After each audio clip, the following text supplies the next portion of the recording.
Plus, housing so many students doesn't leave a lot of room to house all the supplies he needs. That's where Grainger comes in. With over 1 million industrial-grade products and fast, dependable delivery, Grainger carries the quality products he needs so he doesn't have to. From a new door hinge to a whole new faucet. Call, click Grainger.com, or just stop by. Grainger, for the ones who get it done. It's the new year. Time to make a positive change in your life. I went to My Computer Career because I needed job security. Because I wanted a career in cybersecurity. I went to My Computer Career because IT jobs are everywhere. My old job was going nowhere. I went because I didn't want college loans for the rest of my life. Because I wanted a career for the rest of my life. Go to mycomputercareer.edu and take the free career evaluation today. Financial aid available for qualified students, including the GI Bill. 529 college savings plans accepted. Not available in Washington State. Welcoming you back to appointment day at the Martinez house. Raul Martinez looking stressed about scheduling a colon cancer screening. But he just pledged to get screened. Stand Up to Cancer and Optum want to help you reduce your risk for cancer. Visit takeahealthystand.org. Hey, what do you say? John Forsland here from my friends at Buffalo Brothers. It's hockey season, baby. I live and work on both coasts, and here's the deal. There's nothing like Buffalo Brothers. The best wings on the planet and a great place to watch all the big games. Visit all 5 Triangle locations for great specials, including half-price pizzas Monday through Friday, 4:30 to 6, and $6 Jamesons on Sunday. Dine in, carry out. BuffBrothers.com. Aw, man, now I want wings. This hour of the Triangle Sports Leader is powered by Ritchie Law Firm, injury lawyers. Ritchie Law is on top of it. Go to ritchielaw.com. That's ritchielaw.com. They score! WCMC HD1 Holly Springs. Take us with you on the radio, Instagram, TikTok, Alexa, and YouTube. 99.9 The Fan, the Triangle Sports Leader.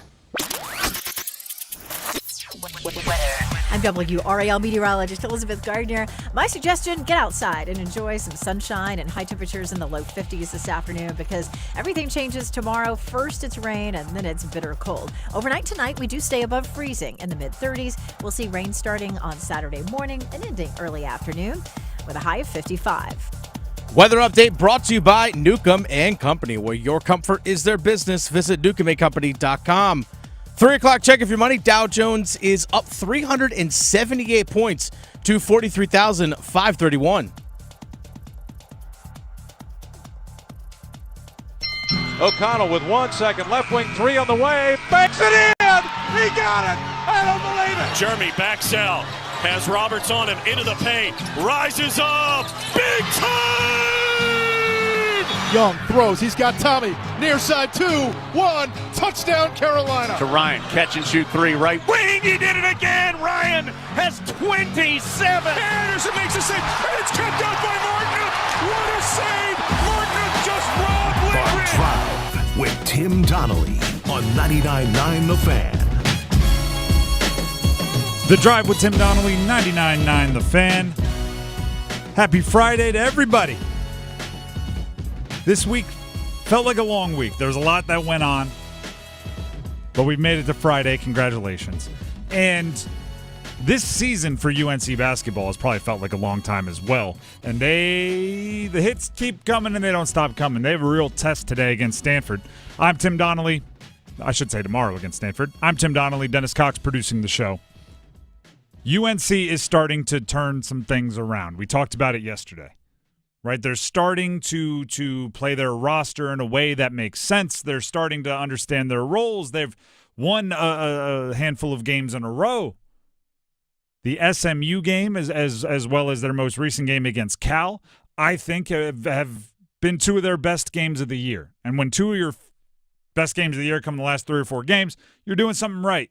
And you win a rivalry game against NC State mixed in there, which we all know in rivalry games, you can throw out the records. Now you get Stanford. And Stanford, how's that a big test? Right? All we've done this entire year is talk about how the ACC, the bulk of the ACC is down. There's not any juggernaut team. So facing Stanford, why would you say that's a big test? It's a matchup thing. Max Reynaud is one of the few accomplished, experienced, proven, productive 7-foot big men in the ACC. This is not a potential thing. This is not, he has all the skills thing. This is he's leading the ACC in points and rebounds thing.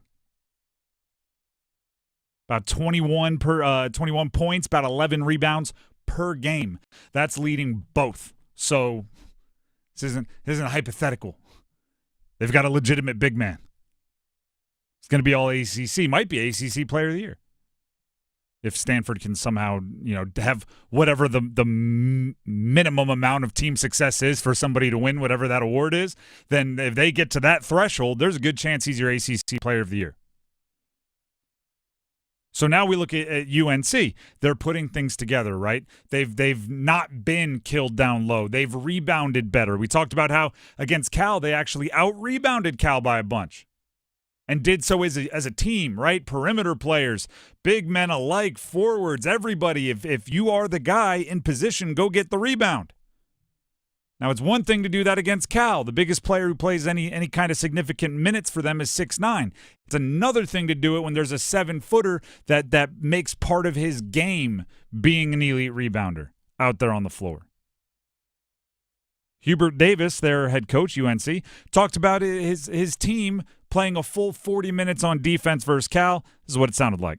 This is the first time in a long time where we played defense the entire game, usually in the second half. I think the last 5 games, teams were shooting 51% average in the second half against us. And so, when we at halftime, we said, are we going to be able to put 2 halves together, or, what kind of team are we going to be in the second half? And so to be able to put 2 halves together defensively, rebounding the basketball, we out-rebounded them by 12. Cal is one of the best rebounding teams in our conference, and particularly from, getting second chance opportunities. I thought we did a much better job of that in the second half, and probably the only box that we didn't check was, we had more turnovers than assists, but we only had 10 turnovers. And I just thought our job defensively, being able to defend and not put them on the free throw line, that's been a problem for us. It was a problem for us against Notre Dame, against Louisville. And it's one that will be tested exponentially against Stanford. Because, like I said, if you're gonna not get bullied and be an undersized team, your perimeter player is gonna have to help. Seth Trimble's gonna have to rebound. Ian Jackson's gonna have to rebound. Drake Powell's gonna have to play bigger than he is.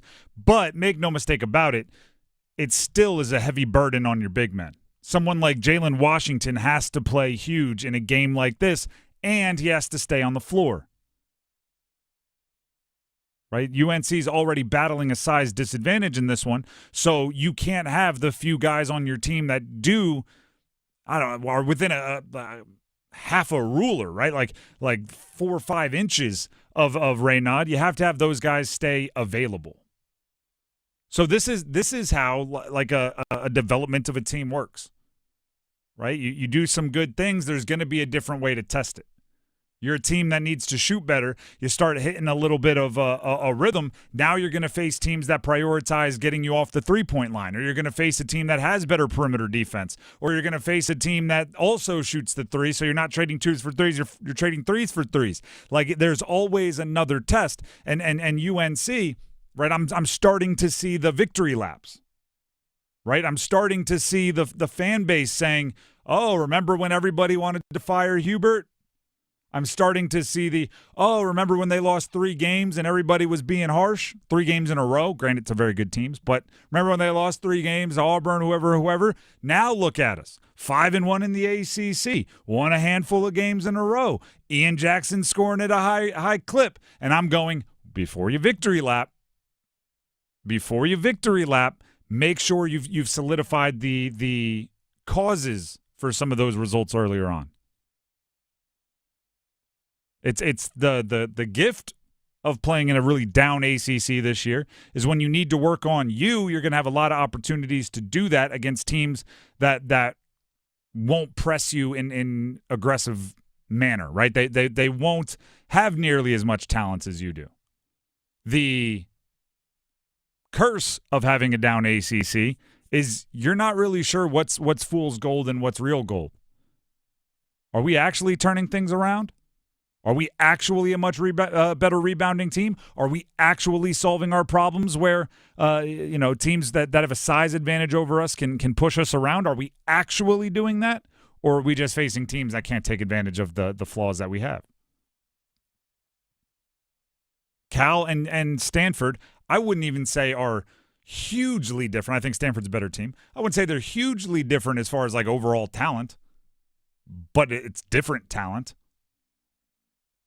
And it just so happens to be that Stanford's best player is matched up with a UNC deficiency, which makes it a different all-hands-on-deck style challenge, test. I'm counting it as a test. And not a midterm either, right? It's not a final. It's a test. If you fail it, you can still come in and work on it, right? There's still tutoring available. There's still time for that sort of thing.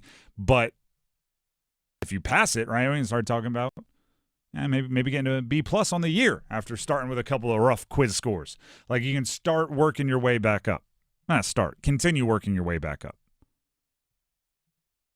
And then the other thing, right, because this happens with every team, right? You focus so hard on this one test. All right, they have Raynaud. All right, he's this ACC leading scorer, leading rebounder. This is the guy we need to focus on. You also can't ignore what you've been doing well, right? Like everybody has to rebound or else we're going to get smoked. Everybody has to be ready to help double team in the post. Everybody has to be ready to do this.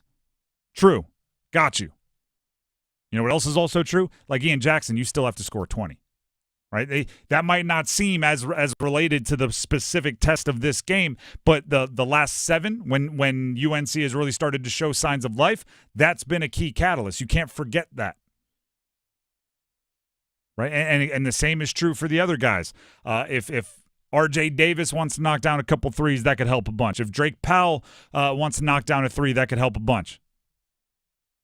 Looking at Washington and Withers, if they want to, this could be best case scenario, maybe not drift along the perimeter as much offensively and perhaps get Raynaud in foul trouble. Right? Maybe drive into his chest and understand it's going to be a physical game. Make the ref blow the whistle. Seth Trimble's still going to have to, as he works his way back from his injury, still going to have to be an elite perimeter defensive player. And that way, they don't have to worry about it, right? If you're Washington and you have to stick to Raynaud, you can't be helping off of Raynaud to go contest at the rim when your perimeter guys get beat. It's all connected in basketball. It's very much not, and I always make this joke, right? Because I played football. You don't play 8 seconds, then stand around and talk for 40 seconds like you do in football. And you don't have entire units that come onto the field when the other unit goes off. Right? If you need to stop the other team's great running back, you don't go like, well, the first thing we have to do is pick up third downs on offense. Like, although I know it's a little bit more connected than that, but I'm saying in basketball it is direct.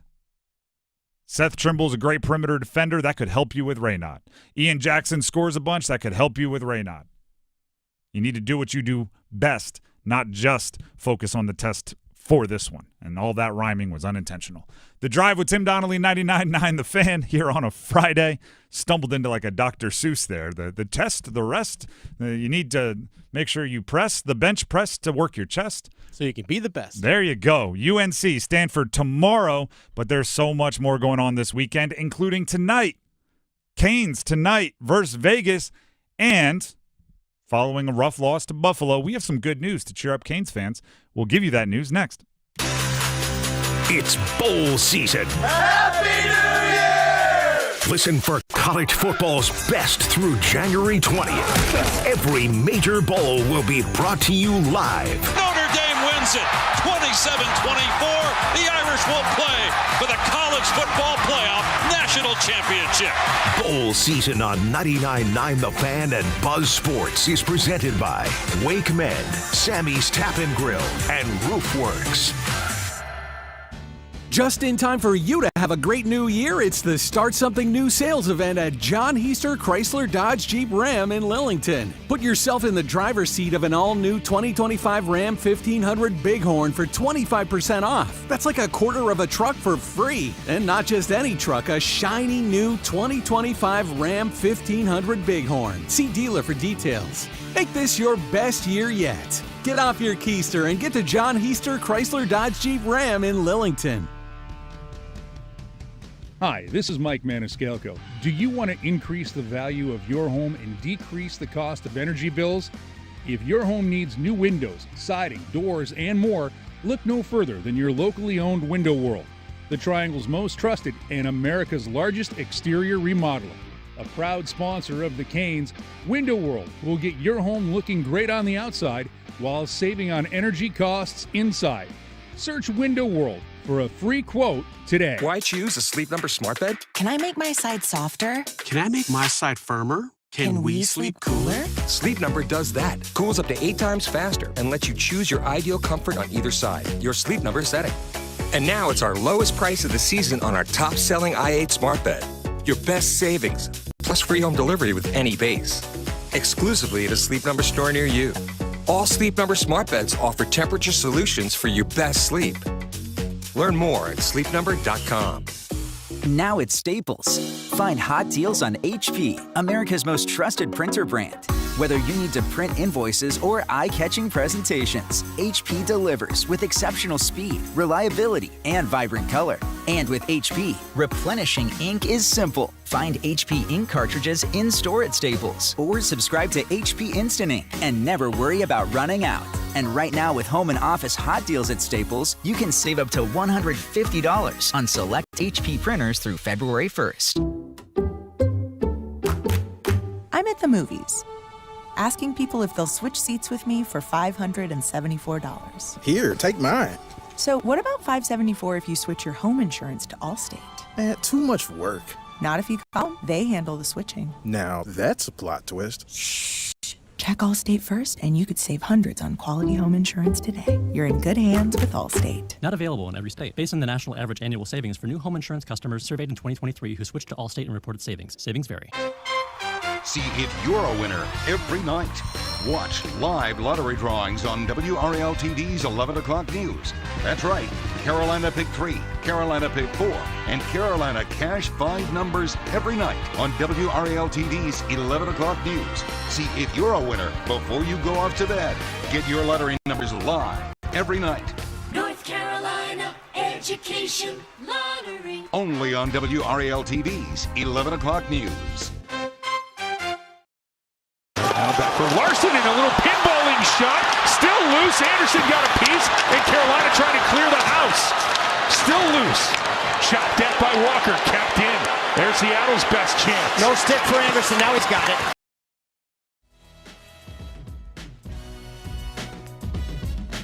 The Drive with Tim Donnelly, 99.9 The Fan. As promised, I have some good news for Canes fans, and it feels necessary. It feels needed. Freddy Andersen is back. Ladies and gentlemen. Was not expecting that this morning. Neither was I. Freddy Andersen, goalie for the Canes, started missing games months ago now. We learned that he had surgery on his knee November 22nd, and we were given 8 to 12 weeks as kind of the estimated return. Exactly 8 weeks later from the surgery. So they gave us the conservative estimate, I guess, or he just smashed the rehab process. Last game he played was October 26th against Seattle. That's a long time ago. He is off IR. He is available. I do not think he'll be playing tonight, and that's probably fair, right? Let him get his feet wet, warm up, all that sort of thing, and then at some point they have a back-to-back coming up in a couple days. I assume he'll take one of those. That's good news. That's good news. That's good news. That's good news. Dennis, I know you were over at the facility today. I have to imagine, especially following that Buffalo game, that something like this, a player who's been a member of your core for a little bit now, positive vibes, like slightly more up than maybe we're expecting after a loss like Buffalo. Yeah, I think honestly, to me, it felt like business as normal. Okay. For the team, I think obviously the Buffalo game was a couple days ago, so I think there was an impact regarding that. But you could tell in the locker room his excitement. You could tell the guys on the team were excited to see him. I guess you'd say knowing that he was active, but he's been practicing with the team over the last week or so. So it's not the first time we've seen him out there, but I know he was excited. He wants to be there for his team, and talking to him with him in the locker room afterwards, he wants to be back out there on the ice helping the team. That's something that every athlete, when you're dealing with an injury, you feel like your sense of value is like gone. Because like, wait, if I'm not helping the guys on the ice, or I'm not helping my team win in some way, shape, or form, what good am I? This is, and I've talked about that being one of the brutal parts of injuries for a long time. But the way I always describe it is the most brutal punishment in my college football career, and it wasn't mine, but it's watching it almost made me hurt, was if somebody messed up once, that person, like if you showed up late to a meeting, you had to go run stairs. If you messed up twice, you had to watch your position group run stairs, and you didn't do anything. You would, the worst coaches would make you stand at the top of the stadium and high five guys after they run the stairs. So like if we're all linebackers, linebacker shows up late to meeting, linebacker Joe goes and runs stairs. He shows up late to another meeting, the rest of the linebackers run and Joe doesn't. So we're running for him. It's not the exact same, but when your team is struggling and you're an injured player and can't help, sometimes it feels like that because you're like, if I was out there, I could help. If I was out there, they wouldn't be struggling, which kind of makes it feel like they're struggling because of me, even if it's something completely out of your hands, like I hurt my knee and had to have like a minor surgery. So I'm sure the happiest guy of the bunch was Freddy, even if he's just, watching from the bench in big pads tonight. It's still an opportunity for him to be like a part of the squad. Let's hear from Freddy himself. There's some audio from since the news broke from Freddy on if he thought he'd be back ahead of schedule. It's tough to really know, right? Like, never been through this exact thing in the surgery before, but good indication right away that the surgeon liked what was going on, and then just try to push it as quick as I could, and without any real setbacks. Obviously, it's not going to be linear, but it's really happy with the process, everyone with the team and the guys in the training room, and been overall really happy with how the process has been going. 8 weeks on an 8 to 12 week estimation. That's fantastic for the player.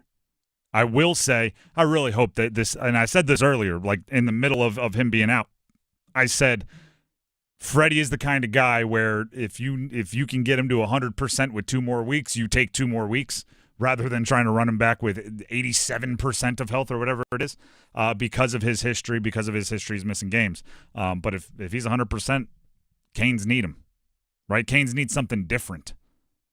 Rod Brindamore talked about what it means having both goalies healthy, because it's not just Freddie, it's also Pyotr Kochetkov. I think it's more just, the comfort for each other. I think knowing I got the other guy there, I don't have to carry the whole load. I think that's a lot of pressure on goalies. People don't really, understand that, and they get criticized when we don't win, and they get probably overdone when we do. But that position is so vital, as we've seen here in the last little while for me. I mean, you let in a bad goal, that's the difference in a hockey game. So I think having that stability, knowing that I don't have to be the guy, I think hopefully will help.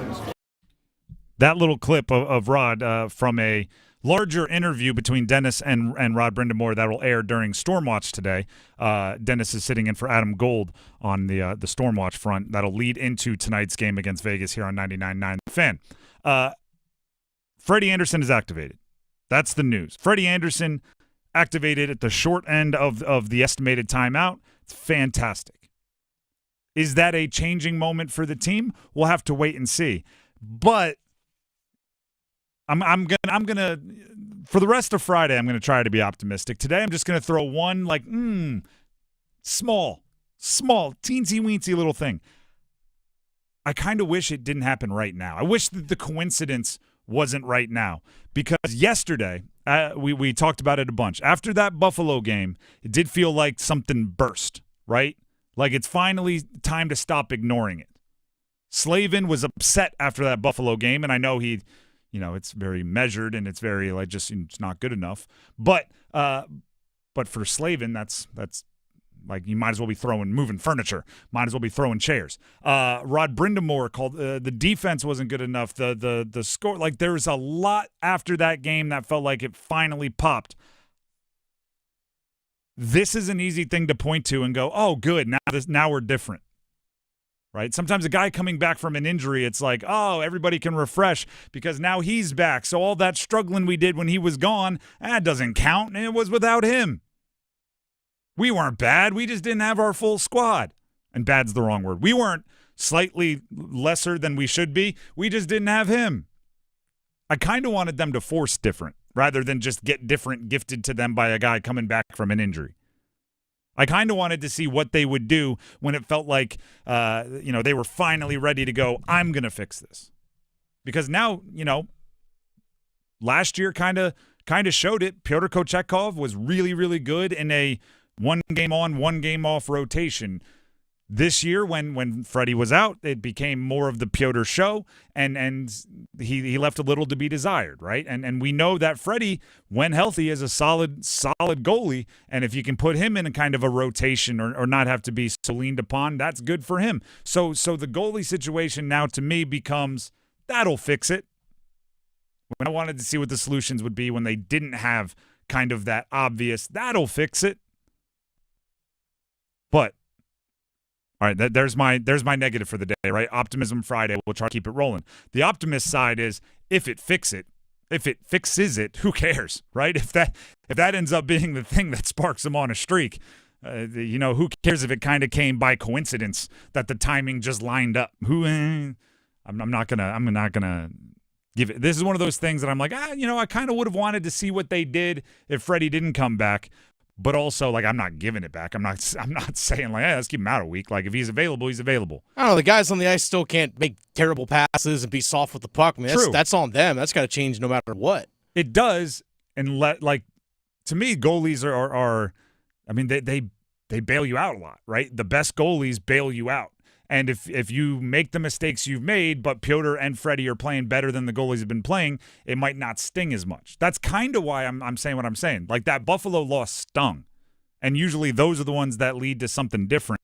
In this case, if they go down 2-0 or something against Buffalo and then Freddie or whoever's in goal, Pyotr, if he's playing better, locks it up, they come back to win the game, then those sluggish, sloppy passes don't hurt as much. Right? I'm former quarterback. I can tell you every single interception that happened in a loss. I guarantee you there are some in a win that I've completely skimmed over because it's like, no harm, no foul. I threw an interception, defense forces a 3 and out. It didn't even happen. What are we talking about? But the ones that I threw interceptions and they scored on the next play, now we're down 7-0. I can tell you which way the wind was blowing on those particular passes. And I think that's the same deal, right? You make a sloppy pass, your goalie gets the save. I didn't even make a sloppy pass, did I? You make a sloppy pass, it leads to a goal. All right, I got to fix that. I got to sharpen up. Like, it is different there. The Drive with Tim Donnelly, 99.9 The Fan.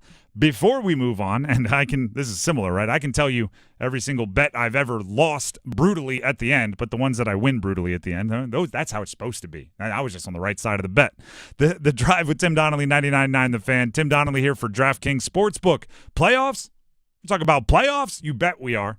Get in on the action at DraftKings Sportsbook, an official sports betting partner of the NFL. Scoring touchdowns is key to winning in the playoffs, and you can score big by betting on them at DraftKings, the number one place to bet touchdowns. I had a buddy put in a playoff last week, playoff touchdown score parlay. One player in each game. Not even all long shots, right? Some of them were, some of them weren't. By the end of the week, he was going to the last game, still had it rolling, going into that Monday night game. And we had an entire group chat rooting for him. We weren't getting any money, but it was just electric, right? You can have that kind of entertainment value added on DraftKings Sportsbook, which is where he placed his parlay. If you're ready to place your first bet, try betting on something simple like a player to score 6, or you could pick one for each game, parlay them together. Your odds will go up. Longer shots pay out longer.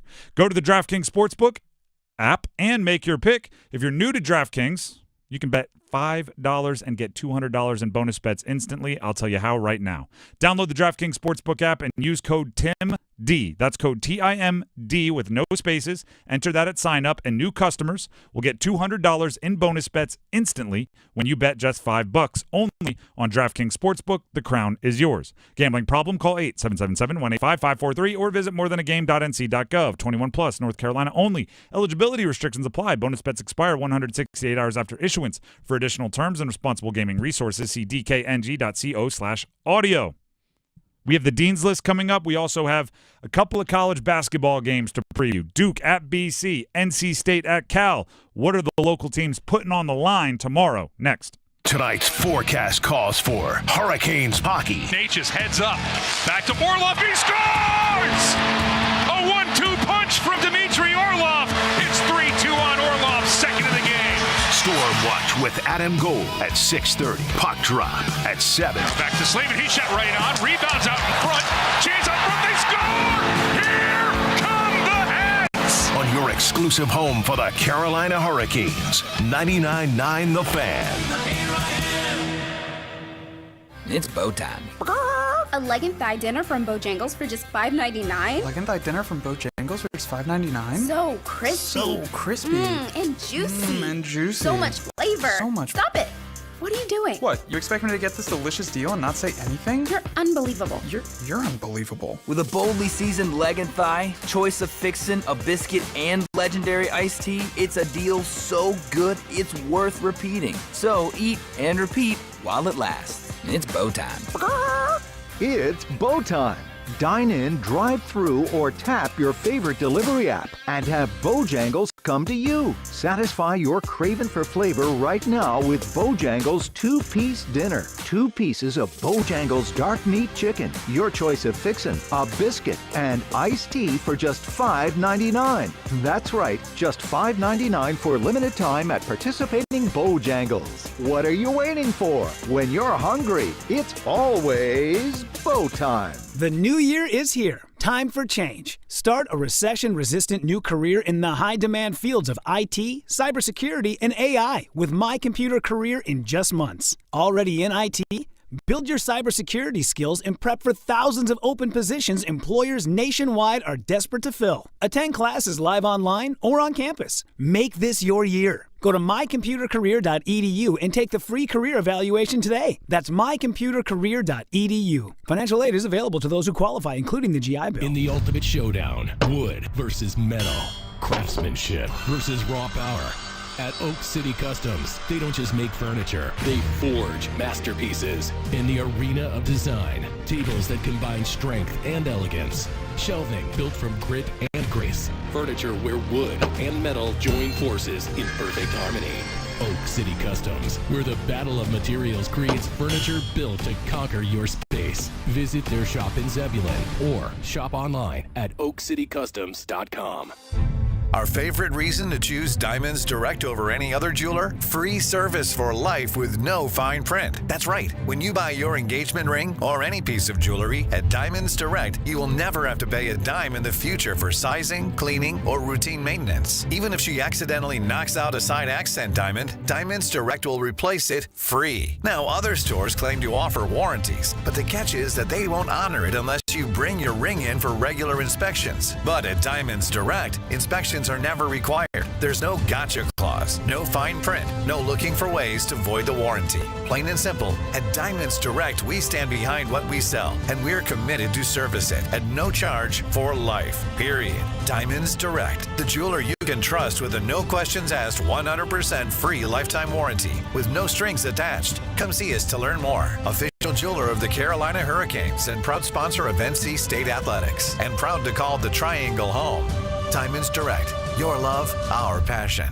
What's this? We're expanding the North Carolina Education Lottery Winners Club. That's a pretty big wrecking ball. Well, with all these new scratch-offs, this place is going to be packed with new winners. Okay, let's go ahead and knock this wall down. This is where we're putting the polo field.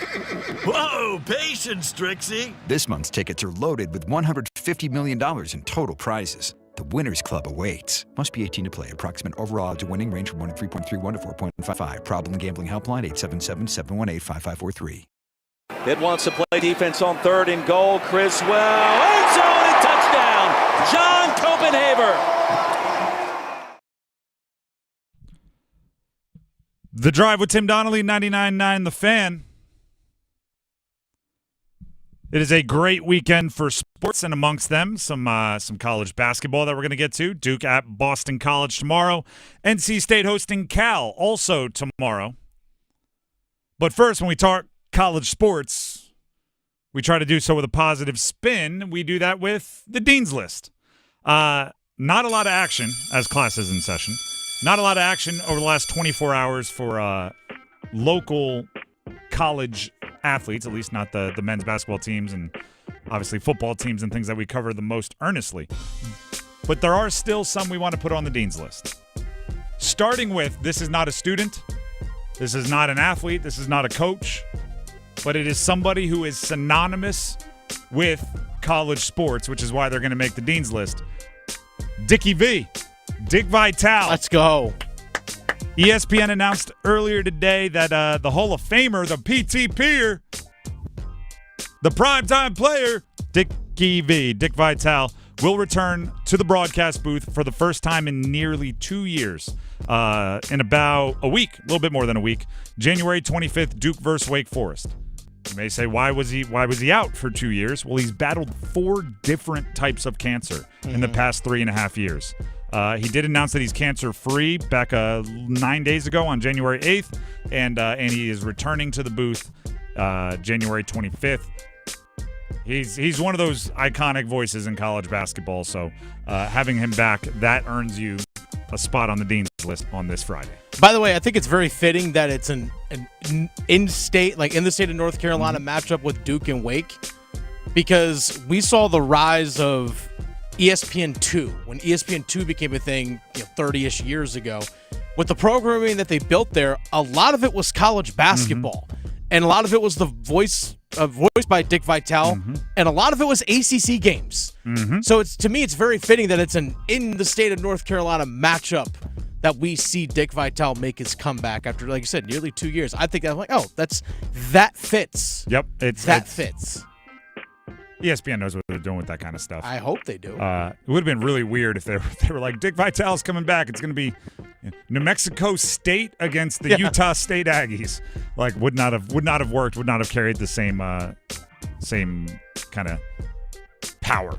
So Dick Vitale's back in about a week, and then he's on the Dean's List for it. We'll hear him say Cooper Flagg is a diaper dandy. And perhaps... And Knipple and Evans. And we'll throw Juke Harris in there for Wake Forest. Why not? To both sides. Dick Vitale's back. Dean's List added. Elsewhere, I'm going to go Jacoby Criswell. Jacoby Criswell, quarterback, UNC. Hit the transfer portal a couple days ago.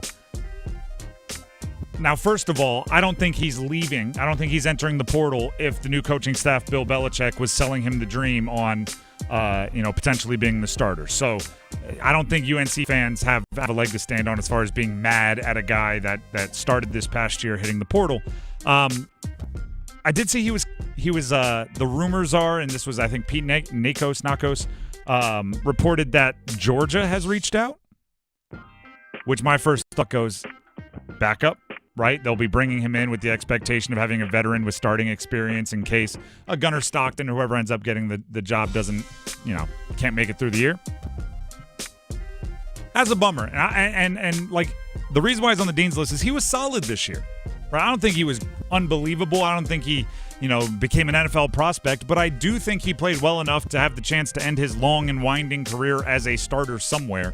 And I'm just worried that he hit the portal a little late. And if he would have hit it earlier, there may have been obviously not Georgia tier, but a lower tier Power 5 conference team that would have brought him in with the expectation as a starter. So, the portal giveth, the portal taketh away. It's a hard thing to navigate. Jacoby Criswell makes the Dean's List for starting the year as a third stringer, being solid when he got the opportunity to start for UNC, and now he's looking for his next step. And finally, my last Dean's List member on these days where there's not a lot of games going on, sometimes you got to be creative. AJ Lopez played for Maine. I don't know if you all saw the clip. He hit a 3 to put Maine up by 13. It was on the road. I don't even know who they were playing. But he turned around and he shushed the crowd, right? Real, like, I'm a trash talker thing. He failed to know that the crowd was made up of 8-year-olds because it was education day and all the elementary school kids were at the gym. So he hit a 3, turned around and gave him the shush.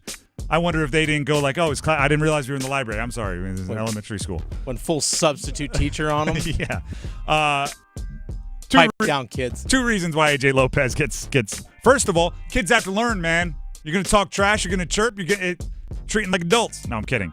I don't think he knew it, and he's getting kind of he's getting a little bit of internet blowback for it. I don't think he turned around going like, now I'm going to shut up these third graders. I think mostly he turned around just thinking I just hit a shot and I'm in the zone, and then it happened to be third graders. So it's just a funny thing I wanted to bring up. Third graders got to learn sometime. Hey, they got to learn in a game. You talk some trash, you lose. They're going to talk some trash. But I will say that if he was responding to chirps, I would like to hear a third grader's version of trash talk from the stands. Getting like some stinky head. You stinky head. Getting stuff like that. Then he hits a 3 and answers. Kind of hilarious. I think kids are brutally honest. Third grade to me, like brutally honest. 7th grade is the old John Mulaney stand-up where it's like they're brutal and they hit things that you're actually self-conscious of. That's the thing I'm most sensitive about. Yeah. 3rd grade to me is a little young to be hitting like true zings. It's still more like stupid face. It's still that kind of stuff rather than the more brutal stuff comes later on. At least I don't have my kid's 3, so it's not quite there yet.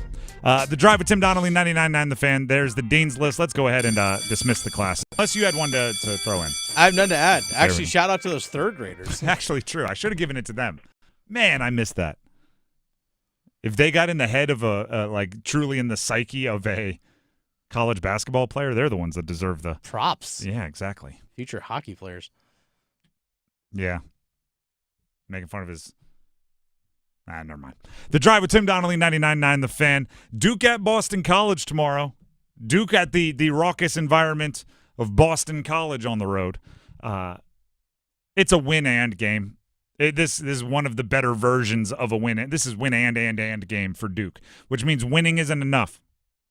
Boston College is near the bottom of the ACC standings and a bad matchup for Duke.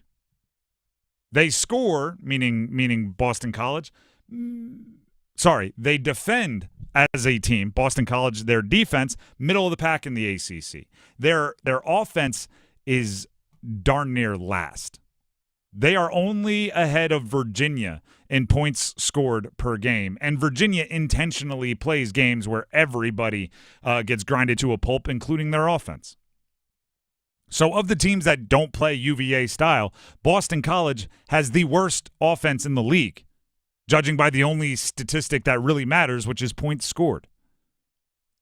If you're Boston College, Duke's defense, which is near the top of every analytic and every statistic, Duke's defense is the last thing you want to see if you have a hard time scoring the ball. So, yeah, Duke's going to win, right? Unless something absolutely catastrophic happens, Duke's going to win.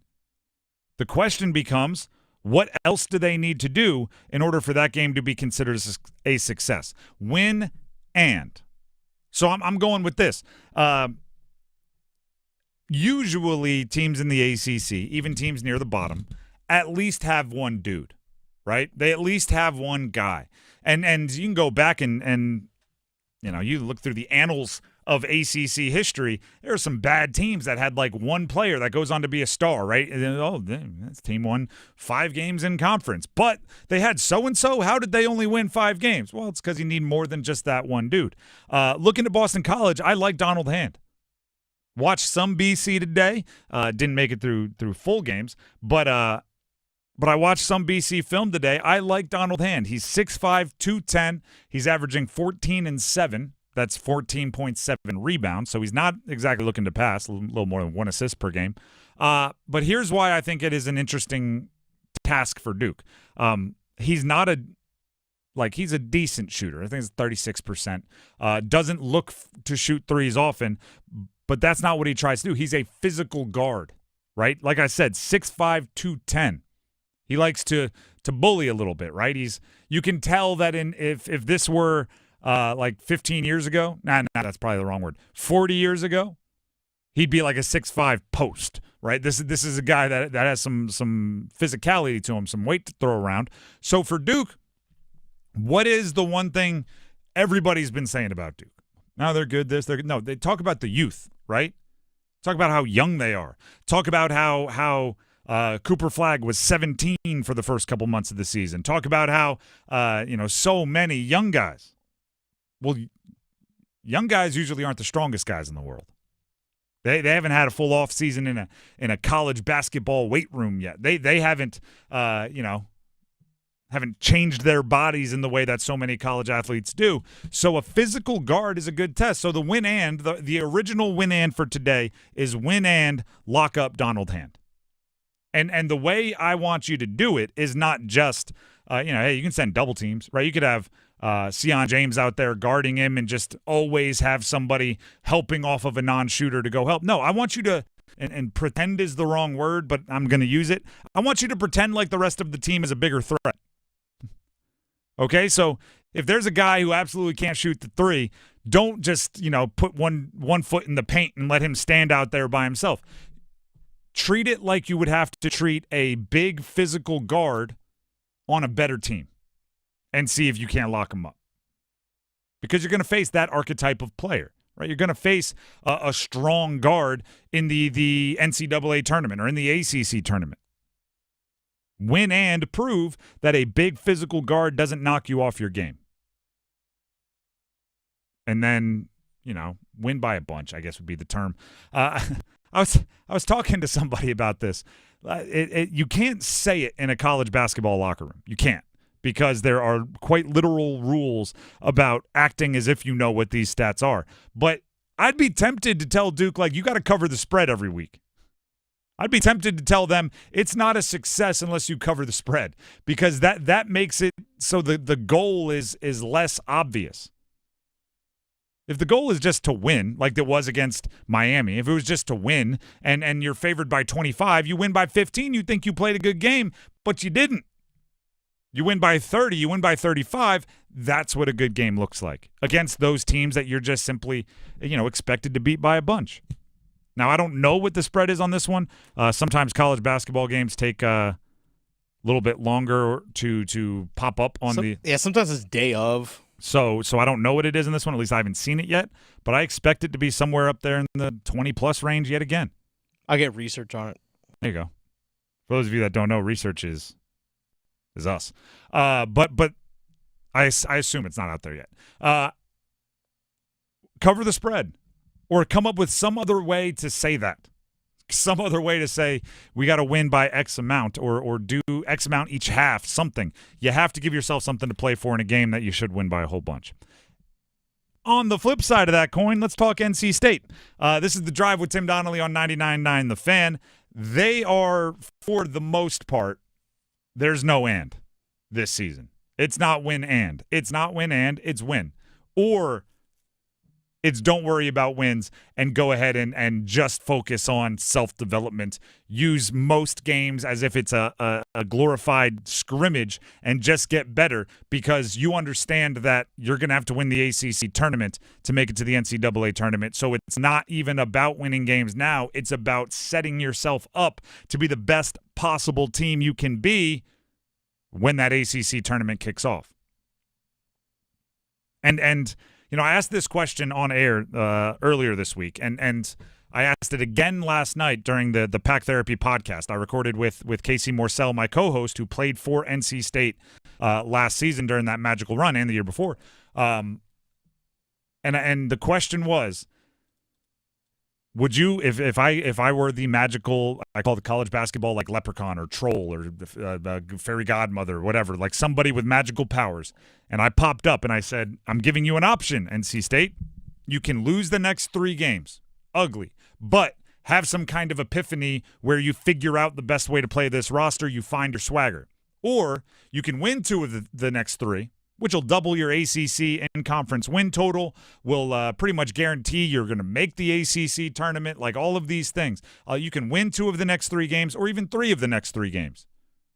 but you don't have that epiphany. You don't figure out anything about your roster. You might even luck into those wins, right? The other team gets the flu day of. You win the game, you get the W in the win column, but you don't have that aha. And Casey said, no, give me the aha. Give me 3 losses, but we figure it out. Because it's more important to figure it out like that than it is to get a win that might make us a more at-large team.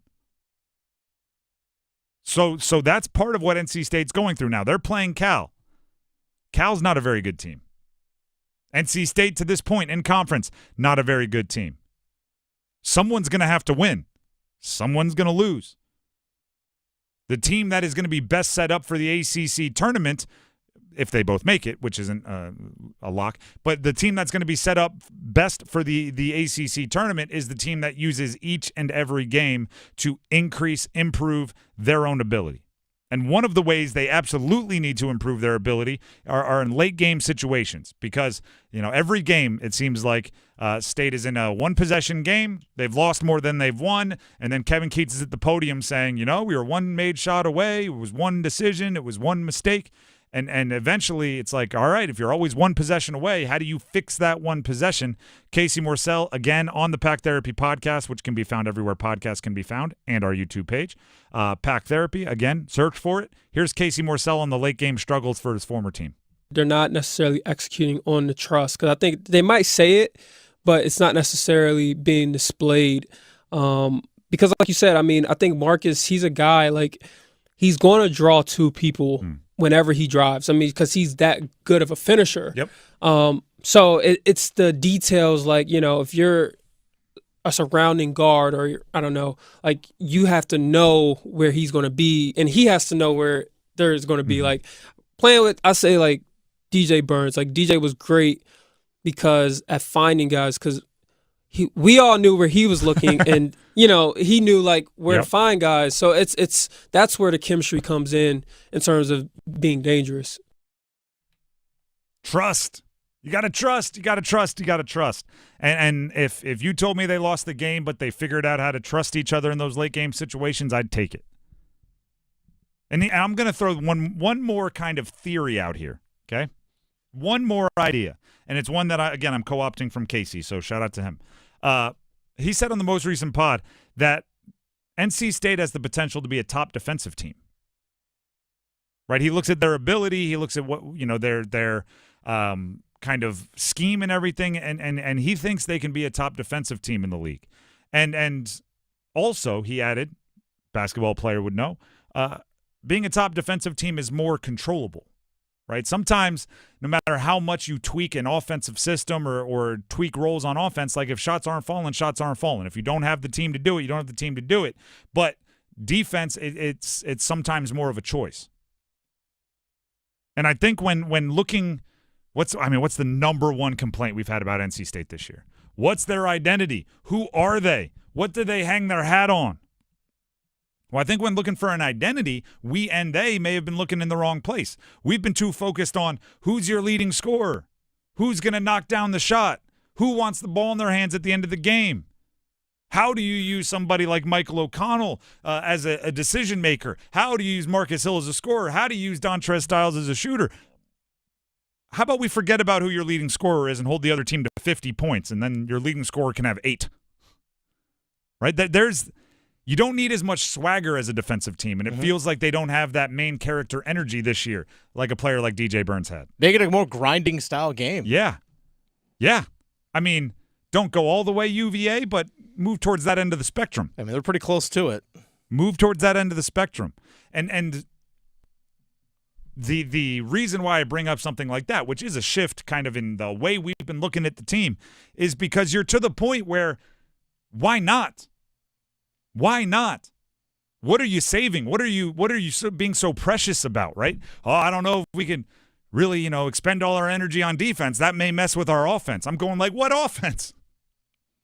It's not like you're outscoring teams. You're not jumping up into the 85s very often. I asked her in the pod, this is a great way to describe it, because yesterday I kind of flirted with the idea of Maybe I should start advocating for Dennis Parker Jr. to play more. He was a guy that intrigued me more last year prior to his missing a bunch of time with an illness. Maybe I should try that. So we're recording the pod last night after the show, and I floated that idea to Casey. I said, hey, you're a former teammate, Dennis Parker Jr. Am I wrong for throwing out maybe he should play 23 minutes and see what happens, right? He's kind of topped out at like 17, 18 this year. Why not play him 25? And I don't know if Casey agreed with me or not, but what he said was, why not? That is a guy that was on the team last year in a very similar place. Right about this time, I think the third game was like January 20th. Right about this time last year, State lost 3 consecutive games. Lost 3 consecutive games. And that was probably, they also had, I think, a 5-game losing streak later on, but it was one of the low points in a season. So he's been in the shoes of where NC State is right now. Not the exact same, but similar. And he was on the same vibe that I was kind of on, which is, why not? Why not give it a shot? Why not try the freshman? Why not try Dennis Parker Jr.? Why not try being a defensive first team? Why not? What you're doing is setting you up where you're in a battle, nip and tuck back and forth, giving up a brutal loss to Virginia Tech. So against Cal, why not? It's a hard thing to wrap your head around when you get there. But there is a point where if the success isn't coming, you just got to try something. You just got to do something different. Right? You'll see the best coaches. They'll just start shaking up the starting 5. They'll just start playing zone. And it's not because this coach is throwing their hands up and saying, like, this is stupid, I'm just going to try anything. It's because they recognize what we're doing isn't working, even if theoretically it should. So let's go ahead and try something else. We can always come back to what we were doing. So I'm kind of giving NC State that freedom right now. You try something and it absolutely blows up in your face, well, losing by 7, losing by 17, it's all just a loss. It's all an L. Losing to Virginia Tech after having a 12-point lead with 6 minutes left, 14-point lead with like 8 left. Yeah, 15. That was how you. That's what you were doing before you tried the crazy big change. So try the crazy big change. It might blow up in your face, but it's not like you're wasting some undefeated season. It would be weird if you were undefeated and I'm sitting here going like, try something new, change up the scheme. I'm not that lack of common sense. You can always go back to what you've been doing. If it does end up being the best, that's the best way your roster works. This season wasn't going to be your season anyway. Mm-hmm. The Drive with Tim Donnelly, 99.9 The Fan. Some people say that this weekend is the best football weekend of the year. Oh, do they? Some people. Some people. I actually think with the college football playoff kind of ramping up, last weekend might have been the best weekend of football. But this weekend's going to have better NFL games because the division, the teams on the bye are playing. There's a lot to get to. Saturday, that's tomorrow, there's 2 headlining NFL games. I have some thoughts. Football nerding next.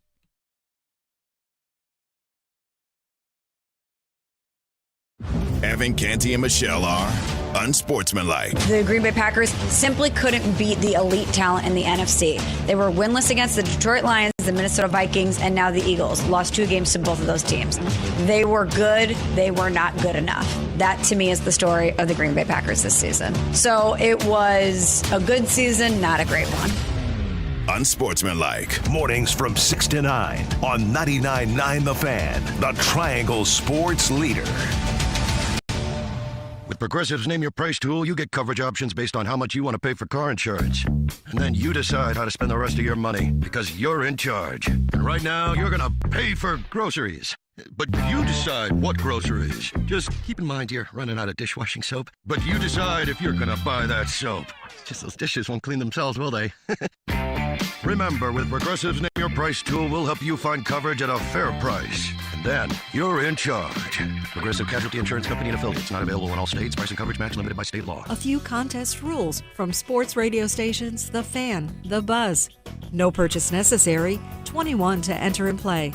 Limited to 1 entry per person and 1 prize winner per family or household per contest every 30 days. Employees of Capital Broadcasting, its agencies, sponsors, subsidiaries, other broadcast companies, and immediate families of the above are ineligible to play. Winners are verified, complete documentation, and are responsible for all taxes and prizes received. All prizes are non-transferable and cannot be redeemed for cash. Winners give Sports Radio the right to publicize his or her name, likeness, or voice.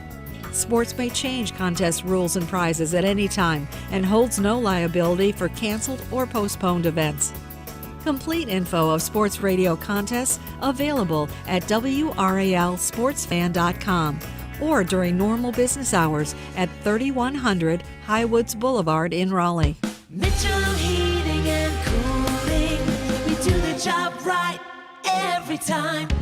Mitchell Heating and Cooling is celebrating 51 years of trusted service. And to celebrate, get a furnace tune-up for just $51. That's peace of mind heating for only $51. Visit MitchellHVAC.com. Mitchell Heating and Cooling, quality products and services on time from a family you trust. It's hard to stop a train.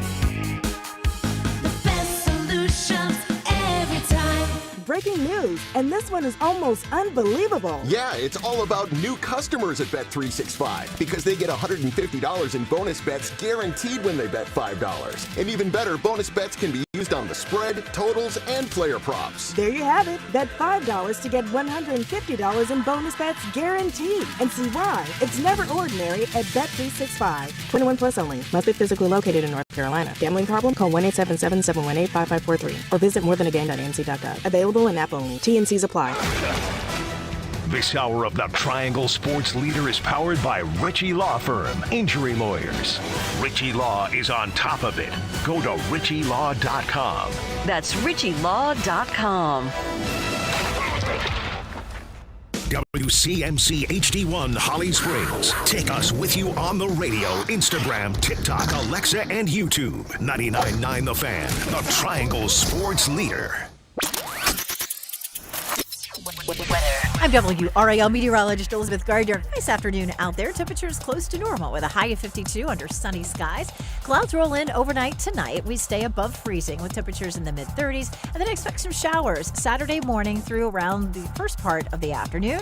High temperatures in the mid-50s. Weather update brought to you by Newcomb and Company, where your comfort is their business. Visit Newcomb and Company.com. 4 o'clock check of your money. Dow Jones up 353 points to 43,506.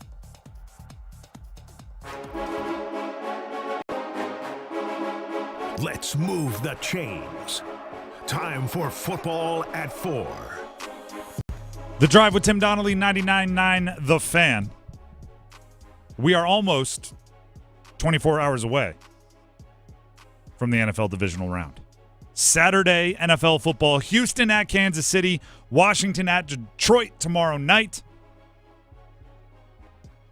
Those are two, let's be real, of the four, those two maybe not the most headlining, but I like these games for one reason. They strike me as all hands on deck games. They strike me as like, for different reasons, these teams can actually surprise us. You're looking at Houston at Kansas City. What does Houston have to lose?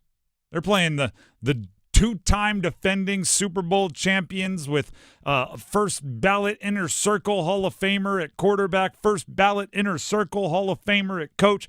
Houston's out there with a second-year head coach, second-year quarterback, bunch of injuries they've dealt with. They're out there playing with house money.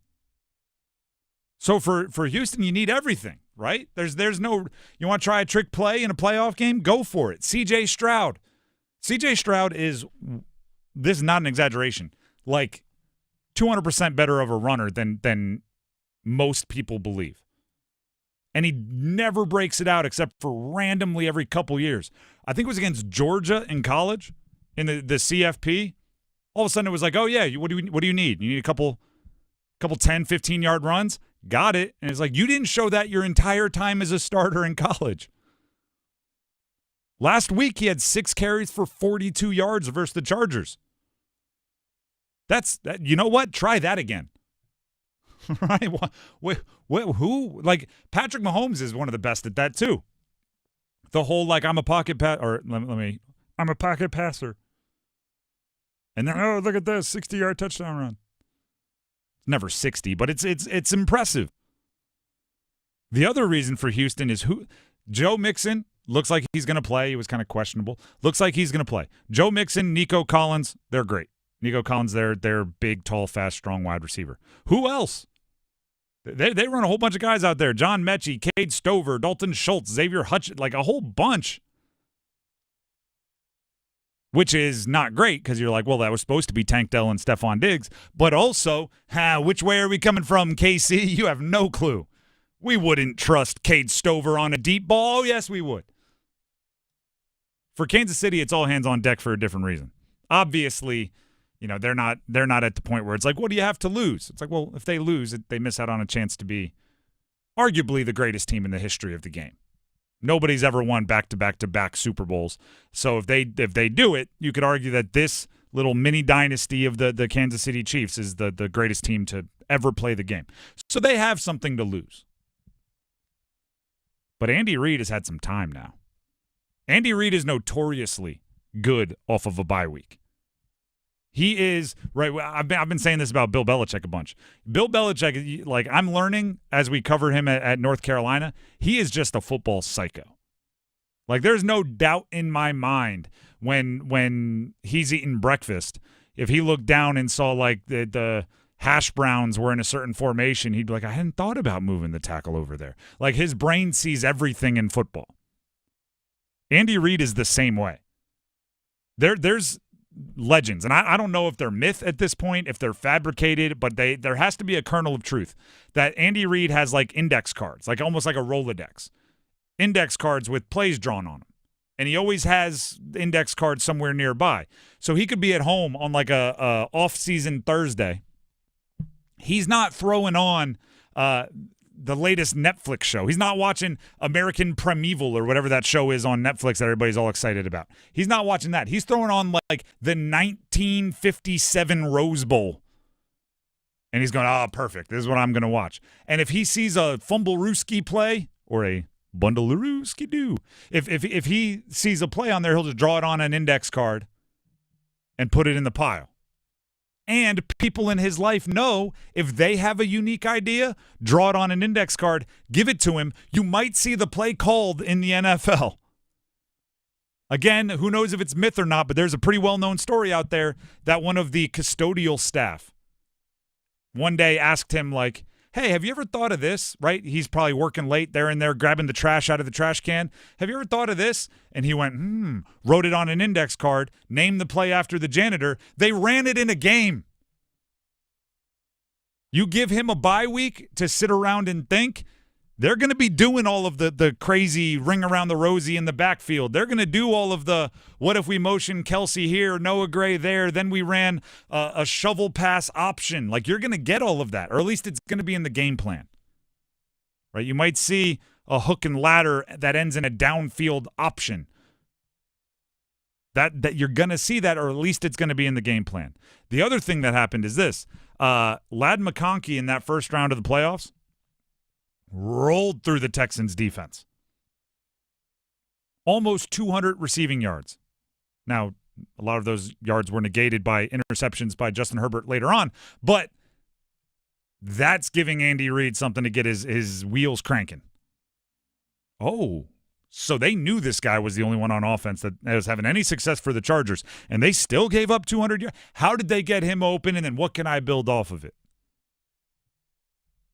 State fans out there, Joe Thuney, this is just like an update on some injury stuff. The Chiefs are planning, according to Jeremy Fowler of ESPN sources, Chiefs are planning to start Joe Thuney at left tackle Saturday, which is where he's been kind of temporarily because they've had injuries at left tackle. But Thuney is arguably a Hall of Fame guard already. So moving him out to tackle just shows how unbelievably good and versatile that guy is. Right, he's now kick sliding out there with edge rushers rather than double team into the linebackers inside on guard play. So he will be out there despite the fact that DJ Humphries, who's another tackle that's gotten that time, is expected to be back and healthy. Joe Thuney just making that Hall of Fame case even more. And then after that game is done, we transition to Washington at Detroit. The Drive with Tim Donnelly, 99.9 The Fan. Do you love hard, tough, physical football? Do you love teams that play for one another like brothers, that love to win and will be tough, strong-willed, and excited for the opportunity to put their body on the line? Boy, do I have a game for you. Dan Campbell on one side, Dan Quinn on the other. Football guys, culture changers, coaching young, cool teams, right? The Washington and Detroit, young, cool teams. I was looking at this. Mike Vrabel just got the Patriots job and was one of the hotter coaching names in this kind of cycle. I think the success of Dan Campbell and Dan Quinn directly led to that. Because Mike Vrabel is cut from that cloth, right? He is a football guy, tough guy, culture setter. I saw a mic'd up clip where somebody was talking about Mike Vrabel fighting another coach, and he just went like, if it gave us an example or if it gave us an advantage to fight the other coach, I'd fight them all. And I was like, that's what they're looking for. That's a Dan Campbell saying said by someone else. And that got me thinking. Like, Mike Vrabel became more enticing as a head coach because teams wanted to mimic what has worked for Detroit and Washington. Can everybody take a minute to think about that for a second? Especially Detroit. Other teams want to mimic what the Detroit Lions and Washington Commanders are doing. Tell that to any of us 5, 6, 7 years ago. I told you you're crazy. But now you have two teams with the arrow up, momentum up, ready to go duke it out in a postseason game. Detroit with all of that talent and Jared Goff pulling the strings. Washington with Jaden Daniels, who might not even know that he's not supposed to be doing what he's doing right now. Rookies don't win road games in the playoffs. Did it? He joined like Mark Sanchez, Joe Flacco, and one other who I forget as rookie quarterbacks to win road playoff games. And now he has the opportunity to do it again against one of the best teams in the league. This game is a game of like someone's going to be crying after the game. Someone's going to be, and then probably the winning coach, right? Somebody's going to be crying with tears of joy for the opportunity to go play at the next level, next round. It's a nice little way to cap off your Saturday. I believe David Montgomery set the return for Detroit. Yes. Which coming off a bye available. week with all their injuries and stuff they had, I think it's just a little bit of time just to rest up a little bit. The importance of that last regular season game between Detroit and Minnesota, I mean, come on. Detroit wins. They get the 1 seed in the bye. Minnesota loses. If they would have won, they would have got the 1 seed in the bye. Minnesota falls to the 5 seed. So Detroit gets a chance to take a week off. They rest up. They get David Montgomery back. They have a whole bunch of boo-boos and owies that they get to rest. Minnesota has to play. Sam Darnold turns back up into a pumpkin. They're eliminated and have a whole offseason of questions that have already been asked. Meanwhile, Detroit's been chilling the whole time. Think that game had some stakes? Detroit's going to go for a 4th down at some point in time. Oh, guaranteed. If Washington is going to pull off the upset, and it would be a massive upset, right, just based on where these two programs are, where they've been over the last few years. If Washington is going to pull off the upset, I think there's going to be quite a bit of second-guessing some decisions that Dan Campbell makes in the game. There has to be a 4th and 3 at the 5-yard line that they go for it, don't get it. There has to be a few of those for Washington to pull it off, but that's the gift and the curse of Dan Campbell, right? He's aggressive to a fault, and that might be the fault. The Drive with Tim Donnelly, 99.9 The Fan. We have so much football to get to. College football playoff, the Sunday games in the NFL, and the most important competition of them all. Dennis, me, versus Ladder Challenge. Stick around. Move your sports day forward. For as much as we've lamented the fact that it's like every time you turn a Duke game on or you hear people talk about Duke, whenever it happens to happen, we do talk about the Blue Devils because, you know, we're a local show. We talk about State and Carolina. But when you talk about Duke, you have to talk about Cooper Flag first. It pretty much has to be the first thing out of your mouth. Get set up. Join Next Up with Paul Ihander. Mornings at 9 on 99.9 The Fan, the Triangle Sports Leader. It's bow time. a leg and thigh dinner from Bojangles for just $5.99? Leg and thigh dinner from Bojangles for just $5.99? So crispy. So crispy. And juicy. And juicy. So much flavor. So much. Stop it. What are you doing? What, you expect me to get this delicious deal and not say anything? You're unbelievable. You're unbelievable. With a boldly seasoned leg and thigh, choice of fixin', a biscuit, and legendary iced tea, it's a deal so good it's worth repeating. So eat and repeat while it lasts. It's bow time. It's bow time. Dine in, drive through, or tap your favorite delivery app and have Bojangles come to you. Satisfy your craving for flavor right now with Bojangles 2-piece dinner. 2 pieces of Bojangles dark meat chicken, your choice of fixin', a biscuit, and iced tea for just $5.99. That's right, just $5.99 for limited time at participating Bojangles. What are you waiting for? When you're hungry, it's always bow time. Just in time for you to have a great new year, it's the Start Something New sales event at John Heister Chrysler Dodge Jeep Ram in Lillington. Put yourself in the driver's seat of a new 2024 Jeep Gladiator for 0% for 36 months. Or take $18,000 off any new 2024 Jeep Gladiator Rubicon or Mojave.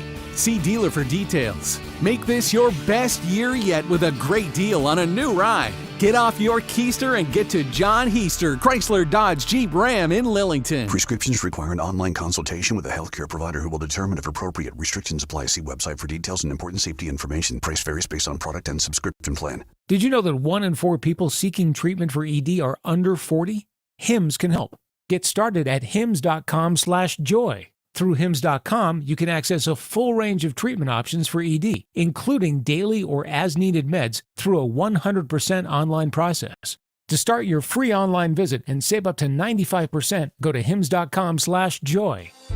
If you needed one more reason to choose Diamonds Direct over any other jeweler, get this. Diamonds Direct maintains involvement in the entire diamond process and handpicks the best just for you. You see, any jeweler can claim to be a direct importer or have so-called partnerships overseas, but Diamonds Direct has special access that others simply don't have. Nobody can get closer to the source than Diamonds Direct. Indeed, Diamonds Direct is recognized in the industry as a world diamond powerhouse with unrivaled buying power and decades of inside connections that go back to their roots as actual diamond cutters. Bottom line, Diamonds Direct is without question the jeweler here that can truly offer the absolute best value. Make no mistake, Diamonds Direct refuses to be undersold on GIA certified diamonds. And we challenge you, let us prove it. Diamonds Direct, your source for the ultimate diamond value. Official jeweler of the Carolina Hurricanes and proud sponsor of NC State Athletics. And proud to call the Triangle home. Diamonds Direct, your love, our passion. Here's Ewers, snap, hit by Sawyer, ball's loose. Sawyer comes up with it, running down the right sideline, 40 to the 50-yard line. Sawyer to the 30, Jack Sawyer to the 20, to the 10, to the end zone. Touchdown! The Drive with Tim Donnelly, 99.9 The Fan. We got a lot of football to talk. We also have Canes' first goal scorers to talk. 4:33. That's the time. Canes tonight playing Vegas. You can hear that right here on 99.9 The Fan. At 4:33, we'll open up the phone lines, and we need 3 official contestants to predict who's going to score the first goal for the Canes and in what period they will score that first goal. If one of our contestants gets it right, there's a sweet Apex Racing Lab gift certificate in it for them. Also, we learned yesterday on a deep stats dive from our very own Dennis Cox that scoring in the first period and scoring first is very important for this year's Canes team. Yes, it is. So if you predict in the first period, just know that that's very good for the team. Just know that. With that being said, let's go ahead and jump into our ladder challenge. Ladder challenge, Dennis and I, every single day, every single show during the month of January. We do this every month. We roll over our winnings from the ladder challenge. We make a likely to win bet, looking at minus 500 to minus 1,000 odds. Start with $10, and every day you get to roll it over. If you lose, if you get a bet wrong, you start back over at $10. Whoever has the most money at the end of the month is the winner. Dennis, are you still on the same streak you've been on? I am. Brought my green hat. I'm streaking, okay. sir. In that case, you are still ahead, so you get to lead off. So last night I went with Nikita Kucherov of the Tampa Bay Lightning to get 2+ shots on goal. Nailed it. So that took me up to $33.20, Tim. That's a decent amount of money. I'm taking that $33.20 and putting it on the Carolina Hurricanes +2.5 tonight against the Vegas Golden Knights. That's a -875. That'll win me $36.90. There's only 2 games in the NHL tonight, and the other one's Pittsburgh versus Buffalo. Wasn't feeling good about either of those. We either shots on goal with any of those guys, nothing. I was like, you know what? Sticking away from this. Canes usually play well against better teams. They play to the level of their competition. Give me the Canes +2.5 tonight at home. +2.5. I mean, first of all, we have the whole weekend at our disposal for this one. I know. So you could have picked a game, but our shots on goal stuff not available days before. Yeah, it's a little bit harder, a little bit more difficult. I talked myself into that one as into the logic as we kept going. I'm going back to the well that I had last week, but first I had Shai Gilgeous-Alexander to score 25 or more points versus the Cavs yesterday. Mm-hmm. I said it was a big game. The Cavs are good. The Thunder is good. You need big players, big-time players to play well in big games. The Thunder won by 20, 134-114, and SGA led all scorers with 40. So winner, chicken dinner on that one. I'm up $23.84. I've more than doubled my money, and I'm going back to the well, the exact same bet I placed last weekend on a Friday. Okay. Just a different opponent. Give me Lamar Jackson 25 or more rushing yards against Buffalo. It is -700, so my $23.84 should turn into, if it's right, $27.24. That's what it stands to be. It's the same exact logic. I copy and pasted my logic from last week. The Ravens are without Zay Flowers. He's listed as doubtful, hasn't practiced at all. Lamar's break glass in case of emergency has always been his legs. And in the postseason, there's no reason to save. Like, there's no reason, I shouldn't die for this first down. I got to keep myself healthy for the postseason. It's like, no, you don't win this one because you're protecting yourself. The season is over. So you're in the postseason. Yeah, exactly. 25 rushing yards was essentially the first drive for him last week. I'm hoping for a similar no-sweat hit. So he'll probably get that first play. Hey, if he wants to do it, I will accept the winnings. I felt dumb for not putting more money on more yards because I had all this logic, and I should have put like 70 or more rushing yards. Instead, I put 25. But that's how the ladder challenge works. So we'll talk on Monday, see if we're both still on the streaks that we are on. Tuesday, sir. Tuesday, you're right. No show Monday for us. Holiday. It is a holiday. So because of that, we got to preview the college football playoff championship, I know, which is on Monday. Let's do it, shall we? The Drive with Tim Donnelly, 99.9 The Fan. Ohio State versus Notre Dame Monday night. Go ACC? No. Oh, okay. No. Not go ACC. Notre Dame, I didn't even think about that. I don't want them to win just because I don't want them rewarded for gaming the system and being able to pick their schedule. Do you know how crazy it is? I believe, for playing in the championship game, you get $20 million. Ohio State splits that evenly with everyone in the Big Ten. If an ACC school were to make it, they would split it evenly with every school in the ACC. Notre Dame just gets $20 million. Do you know what is the way to do it? And I was thinking about this when I heard that. You know what's the way to do it? Other power conferences, they should just not schedule Notre Dame.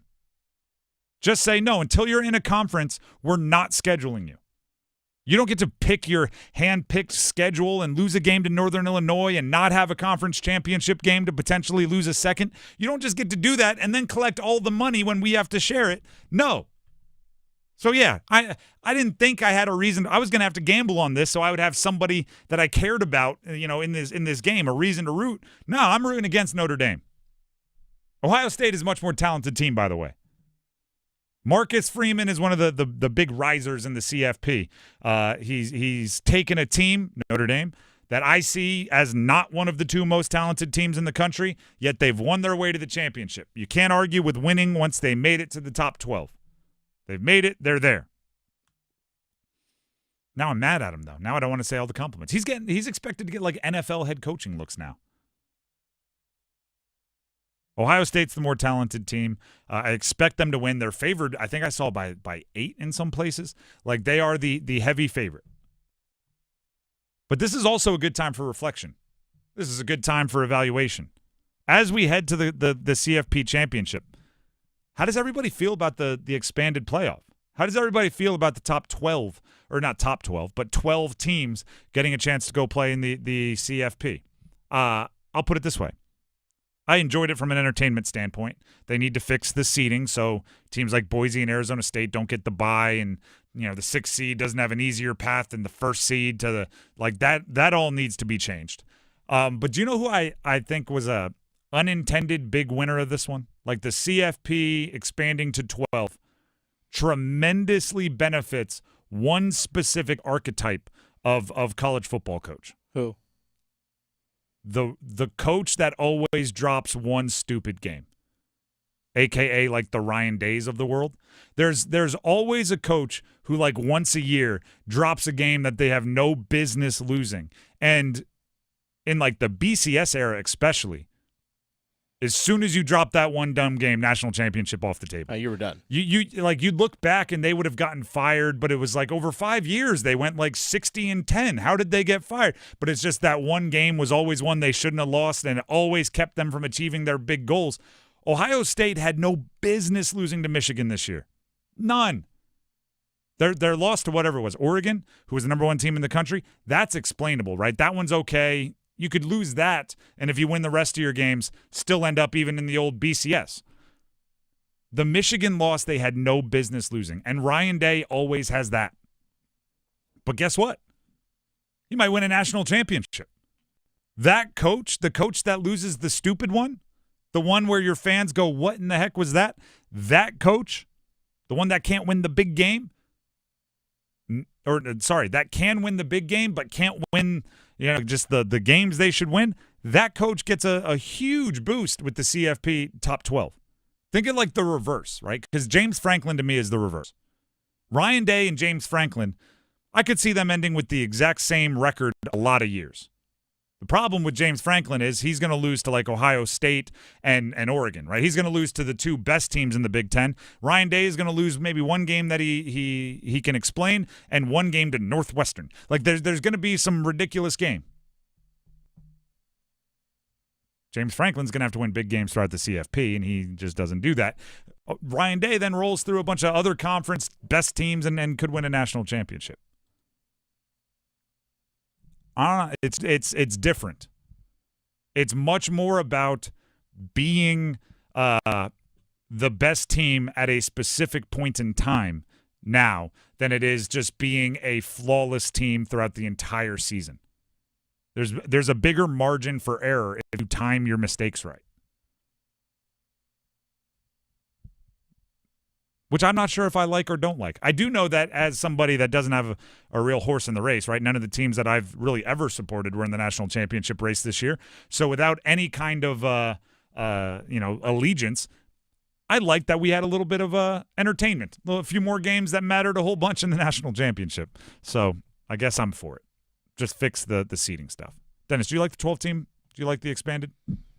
I knew we were going to get there. I wish they went with 8 to start things off, but. I think 8 is perfect, but it's a pipe dream to think they're going to shrink. We're going to get to 16. I think I like 16 as well, just because then nobody has a bye. I don't know if I like buys. I don't think they should go past 16. I think you're just watering down your product, personally. I think it's already was watered down already. I'm not disagreeing with anything you're saying. I don't know if I like a bye. I like every team that gets in having to win the same amount of games, even though none of the teams with a bye won their game. Right. So, what do I know? The Drive with Tim Donnelly, 99.9 The Fan. Let's jump to NFL on Sunday. Rams, Philly. Might be snowing, by the way.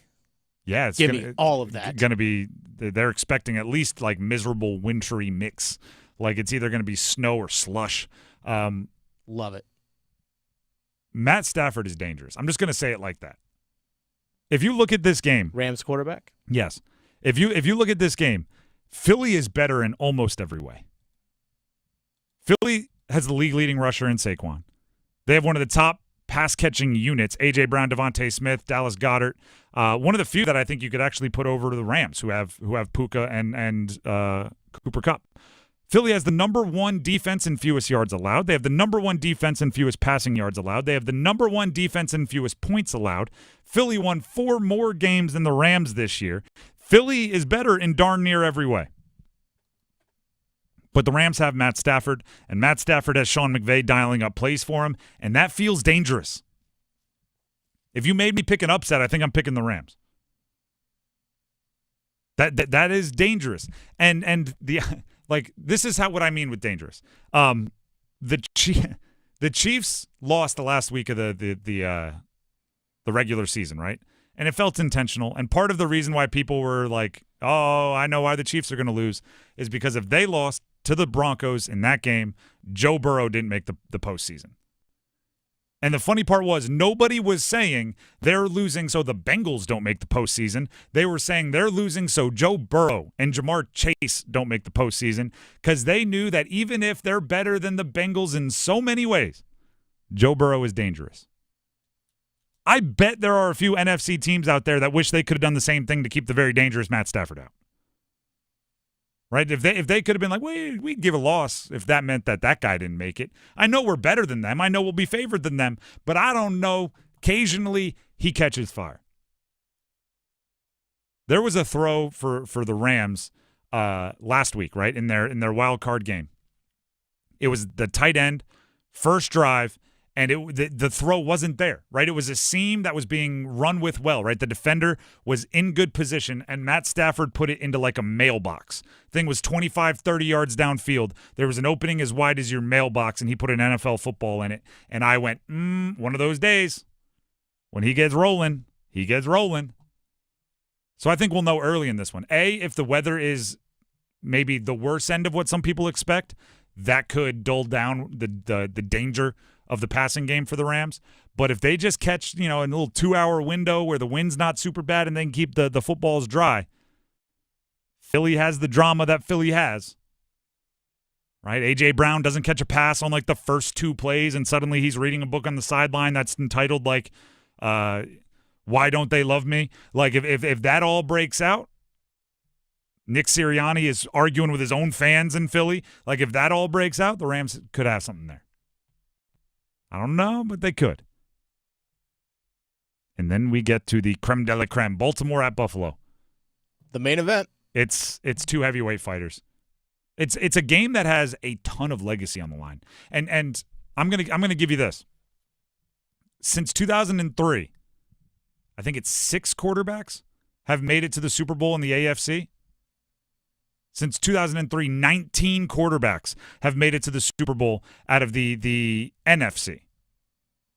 There are great quarterbacks that if you play in the AFC where Brady, Mahomes, Roethlisberger, Peyton Manning, where these groups have lived, great quarterback just never makes the Super Bowl, and that becomes their legacy. What's Phillip Rivers' legacy as a quarterback?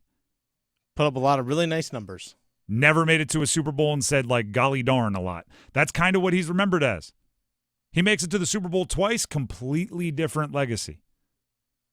Baltimore and Buffalo have 2 quarterbacks that are going to, by the time their career is over, have ridiculous statistics. Lamar Jackson is going to have, like, the one of the 50 greatest rushing careers in NFL history, and then he's also going to be a multiple-time MVP quarterback. Josh Allen is going to have funny numbers that don't look real. If they don't make it to a Super Bowl, none of that statistical prowess will be their legacy. It'll be that they didn't make it to a Super Bowl. The best part about Baltimore and Buffalo, and I say this like with full understanding, like someone has to lose. One of those 2 guys is going to put the season they just put on tape. They're going to go to the postseason, and in their first real big game test, because Baltimore rolled last week, their first real big game test, and Buffalo rolled last week. I don't know why I just said Baltimore. They both did.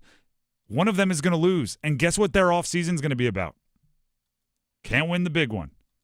Can't win in the postseason. Can't win in the postseason with his style of play. It's going to happen to one of them, and that just amps the stakes a billion. And don't feed me the supporting cast line. Don't disrespect James Cook that way. Don't disrespect the Bills' offensive line that way. Like, oh, well, if Josh Allen loses, it's because Lamar Jackson has Derrick Henry. Yeah, they both have really good supporting cast. They both won a bunch of games. Just because Josh Allen doesn't have a Derrick Henry-level star, that offensive line is really good up there. Like, really good. Baltimore's good at everything. Buffalo's good at darn near everything. They're good on defense. They're good at stopping the run. They're good at stopping the pass. James Cook is in the top, I think I saw 7 in yards before contact as running backs, which that's a supporting cast thing. Both of these teams are very, very good. Lamar being effective through the air is a big deal. Mark Andrews has to get going with Zay Flowers expected not to play. And Josh Allen needs to use all of those wide receivers, whoever it is out there, to find a way to be successful. That game's going to be really, really gosh darn fun. You know what else is really, really gosh darn fun? What's that? Scoring goals. It's time for Kane's first goal scorer predictions. The way this game works, we play it every single time that there is a Canes game on a day that we have a show. And it's very simple. We open up the phone lines, and I'll do that in about 20 seconds. We open up the phone lines, and we ask you to call in with your first goal scorer predictions. Who scores the first goal for the Carolina Hurricanes tonight versus Vegas? And in what period do they score it? If you get both of those right, and you're one of our 3 callers that we'll take as official contestants, you win an awesome Apex Racing Lab experience. But you have to call in. You have to get it right. We'll open up the phone lines now. 919-860-5326. It's the Heister Automotive Group hotline. 919-860-5326. We need a name, the Canes player that you think will score the first goal, and we need the period in which you think they will score it. Have those 2 things ready. That's the bare minimum. Usually I then ask you for more details. Is it on the power play? Is it a slap shot? Is it a deflection? Those are just for bragging rights and fun. But the name and the period are what we need. If you do get it right and you're one of the official contestants, you win the ultimate sim racing experience at Apex Racing Lab. Rev up your engines at Apex Racing Lab, the Triangle's largest sim racing destination. Experience the ultimate thrill with 20 cutting-edge simulators, expert instructors, world-class virtual tracks. Located in Cary's McGregor Village in Greater Raleigh, visit Apex Racing Lab today and unleash your racing passion. Learn more at apexracinglab.com. Once again, that is apexracinglab.com. The contestants, the lines are full. It is time to get their predictions. We'll start with John in Wake Forest. John in Wake Forest, thank you for joining the show. Who scores the first goal for the Canes tonight, and in what period? I'm going to go with Jordan Martinook in the first. Why do you think Party Marty gets it started? I don't know, man. It's Friday night in Raleigh. I just feel like you got to get the crowd going. Hey, I love it. And actually, I think that would be a really welcome sight for Canes fans. So John is locked in with Martinook in the first. Stay on the line. Dennis needs to grab some info from you. Nick in Raleigh, you are next up. Nick, who scores the first goal for the Canes and in what period? Give me Brent Burns, P1, please. Burns in you said Burns in the first there? Yes, sir. Okay, and any more details you'd like to add?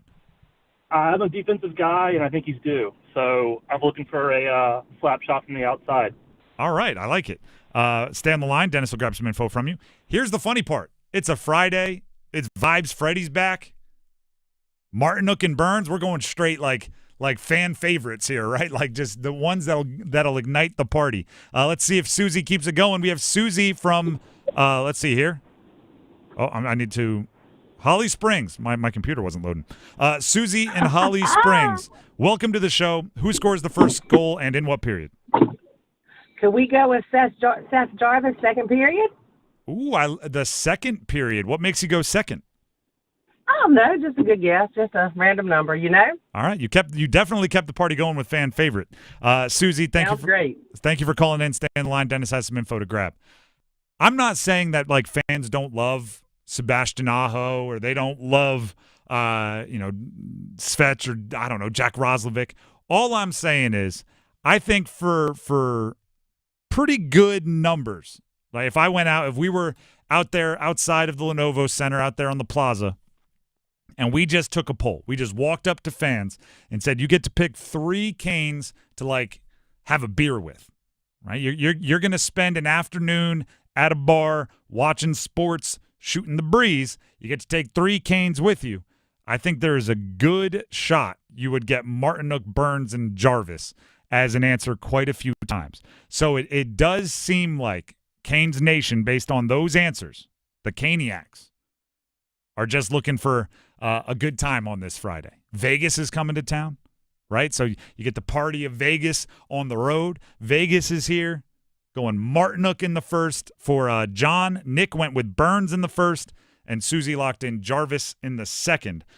We did mention it earlier, but I'll mention it again because we ran through all the stats yesterday. This year's Canes team, more so than even most teams, need to score early. When they fall behind early, even if it's just by a goal in the first period, their chances drop significantly. And that's more than just the traditional logic of, if any team didn't score first, their chances would drop. The Canes definitely did. It happens even more. So a first goal is important. Brandon on our YouTube live chat said he's feeling trepidatious about tonight's game. Oh, I don't like that. But his first goal scorer, Jack Drury in the second. Jack Drury in the second. By the way, everybody can use our YouTube comments to get your predictions in, even if you're not one of our official contestants. That's just for bragging rights and the honor of getting it right. But we do appreciate hearing what everybody thinks is going to happen. Was that there's a group chat I have where we are constantly talking about sports, and we also are in some fantasy leagues together. And anytime somebody starts being like super negative about somebody they like, say I have Sebastian Aho on my fantasy hockey team, and if I start sending into the group chat like, man, Aho, he's playing terrible right now, there's no way he's going to score, we'd call whoever says that maybe a Randy Jackson or a Randy Johnson or a Richard Jefferson, anyone with the initials RJ, because you're trying to reverse jinx your guy. There's no way Lamar Jackson's going to score, and he's your fantasy quarterback. You're like, all right, what's going on, Randy Johnson? Might throw a gif of Randy Johnson pitching. Did that YouTube commenter just try to little reverse jinx the Canes? Like, I just have a bad feeling about tonight. There's no way they're going to come out and score 3 goals in the first period and then coast to a 5-1 win. No way that's going to happen. Absolutely no shot. All right, Randy Jackson. It's going to be a no from me, dog. Dennis, who are you going with for your first goal scorer? I was a little bit torn on this one. To me, I'm probably going to go with Svechnikov in the first, is because of this reason. The line with him, Stahl, Martinook. Buzzing. This the simple style of hockey that they play. And I think it's also, I talked to Trip Tracy about this earlier today, is that especially the way that Jordan Stahl and Jordan Martinook play together as a pair on the same line, they demand that you're defensively responsible and also just make sure that you are constantly in good position around the net on the offensive side of the ice as well. I think that benefits that's quote unquote, lack of a better term, simple style of play, simple approach, direct approach, benefits Svechnikov a ton, and I think he gets one in the first period today. I was leaning towards Eric Robinson because 4 of Eric Robinson's goals this season have been the first goal for the Canes in the first period. I'm actually surprised it's just 4. Yeah. Feels like more. But he has 4 of his goals, first period, first goal for the Canes, Eric Robinson this year. I'm taking a name that broke the seal last game. Oh, okay. Give me Martin Necas in the first. I was thinking about that one. They need first period goal scorers. That's a guy that can do it for them. And now that he's seen the puck go in the net, even though they lost to Buffalo, he saw the puck go in the net past the goaltender. Now it's the net's about to look like a soccer net to him. He's gonna find in the back of the net. Give me Martin Necas in the first. One of the reasons why I almost went with Eric Robinson as well, when they played Vegas back in November, he had the first goal of the game. You think in it's the just first a Vegas period thing? He sees that uniform, sees that logo, and he's like, maybe I'm hunting early. He had a goal and an assist that game. All right. Hey, maybe Robinson will have a big day, but you went with Svech. I went Svech. It's definitely going to be Robinson now. You're going to be kicking yourself. Be like first shift. We have real bold predictions to get to, but before we do that, here's Dennis Cox. Hey folks, Dennis Cox here for ESPN Bet Sportsbook. The action is heating up this playoff season at ESPN Bet Sportsbook, locking your touchdown picks. Check out trending parlays and increase your winnings with profit boosts. New customers can get up to $1,500 back in bonus bets if your first bet doesn't win, and unlock 30 days of ESPN Plus. Download the ESPN Bet Sportsbook app and sign up with the promo code RADIO to get started today. Must be 21 plus. Gambling problem? Call 877-718-5543 or visit morethanagame.nc.gov. Terms and conditions apply. See app for details. The Drive with Tim Donnelly, 99.9 The Fan, has real, bold predictions. Next. All playoff roads lead to New Orleans. Playoff football, baby. The wild cards, the championship games, presented by First Horizon Bank and Wake Med, will be heard here. Curtis Samuel, 30, bang it inside of the 20, 15, 10, slips out of the tackle, touchdown Buffalo! 55 yards! Hot dog, man! The Triangle's home for Super Bowl 59. 99.9 The Fan, the Triangle sports leader. What's this? We're expanding the North Carolina Education Lottery Winners Club. That's a pretty big wrecking ball. Well, with all these new scratch-offs, this place is going to be packed with new winners. Okay, let's go ahead and knock this wall down. This is where we're putting the polo field. Whoa, patience, Trixie. This month's tickets are loaded with $150 million in total prizes. The Winners Club awaits. Must be 18 to play. Approximate overall odds of winning range from 3.31 to 4.55. Problem gambling helpline 877-718-5543. Mitchell Heating and Cooling. We do the job right every time. Mitchell Heating and Cooling is celebrating 51 years of trusted service. And to celebrate, get a furnace tune-up for just $51. That's peace of mind heating for only $51. Visit MitchellHVAC.com. Mitchell Heating and Cooling. Quality products and services on time from a family you trust. It's hard to stop a train. The best solutions every time. Everyone deserves a fast and reliable connection.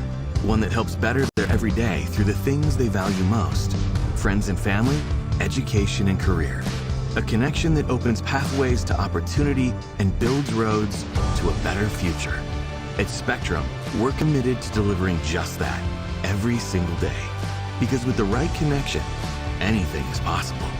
That's Life Unlimited. That's Spectrum.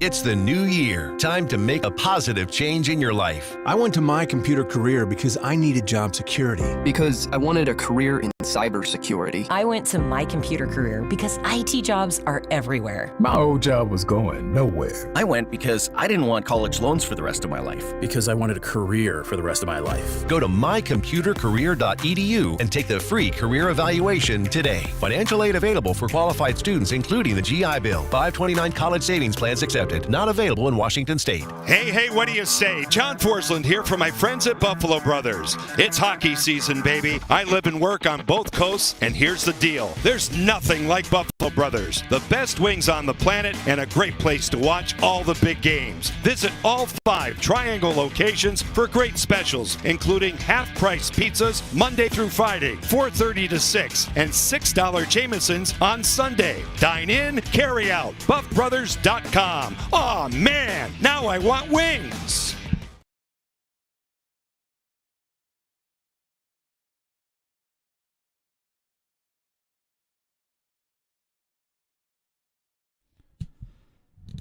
The Drive with Tim Donnelly, 99.9 The Fan.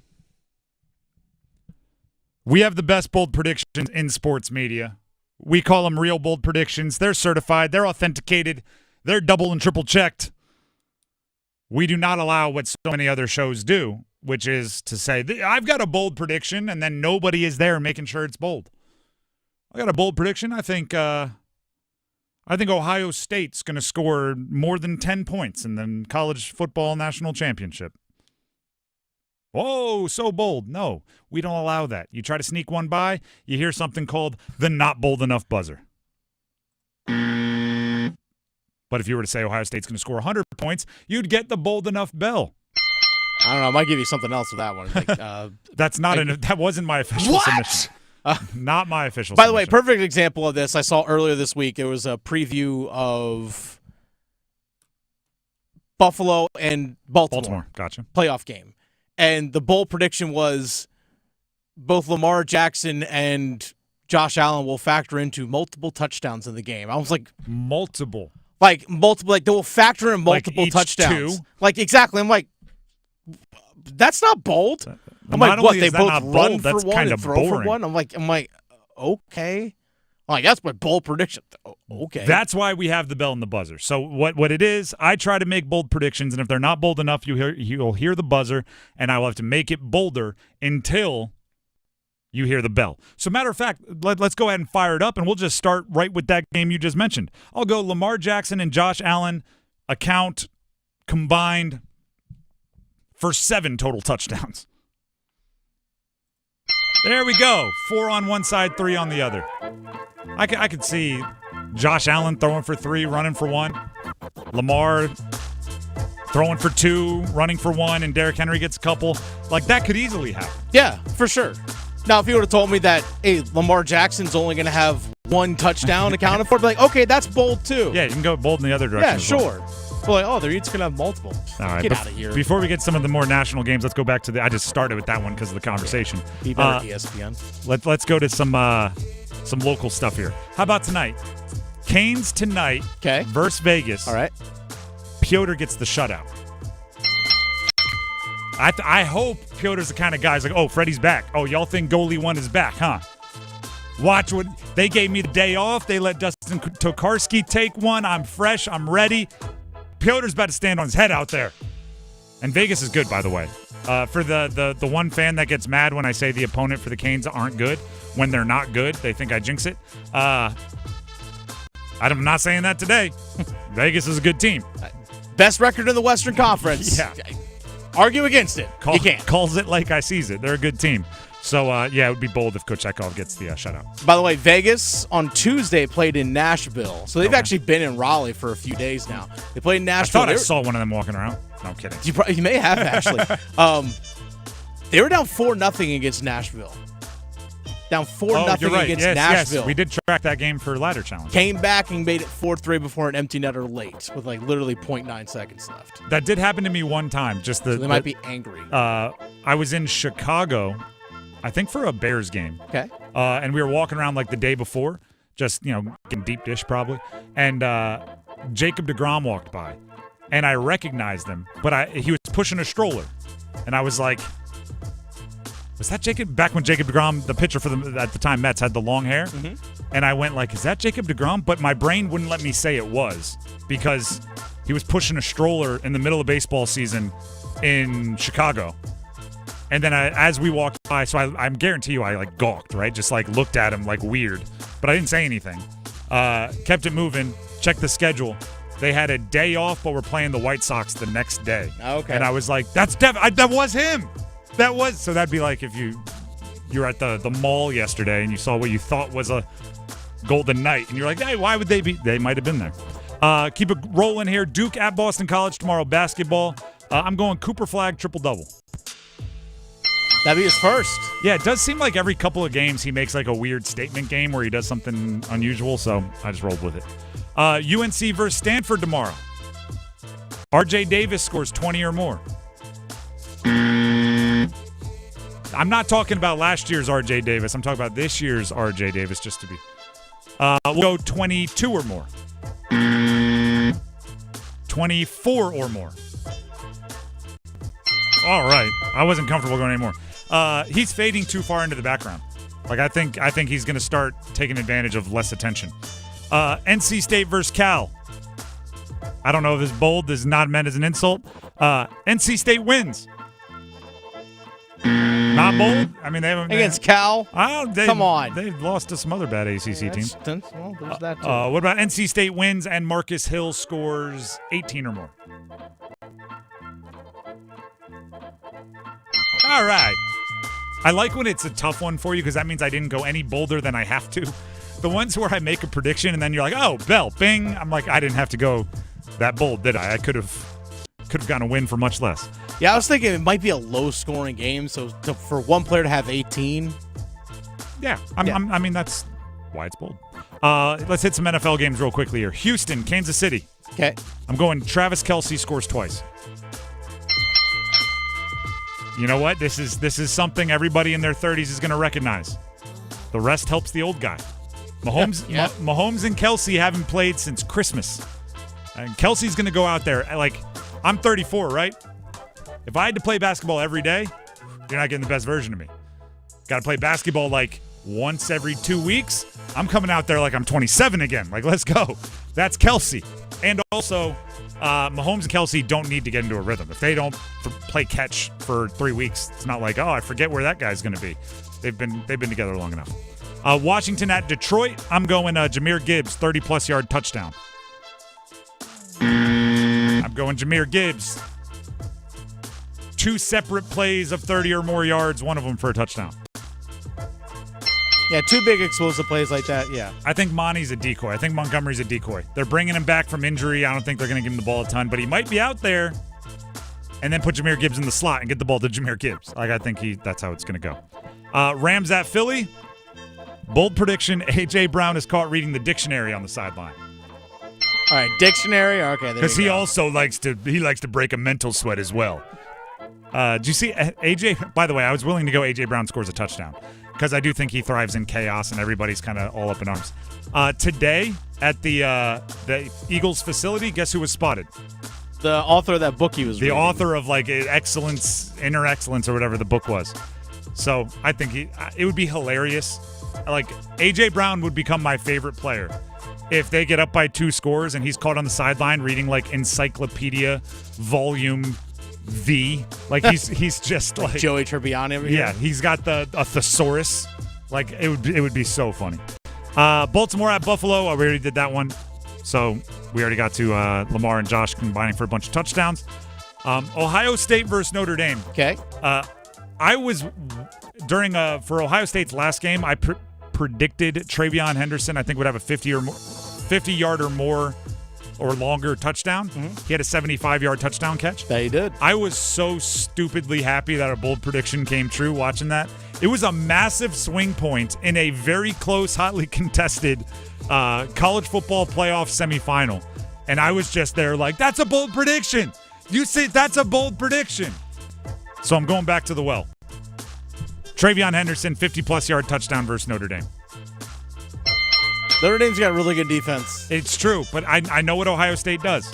It's Quinshon Judkins, their other running back, up the middle for 2 yards, up the middle for 3 yards, up the middle for 4 yards.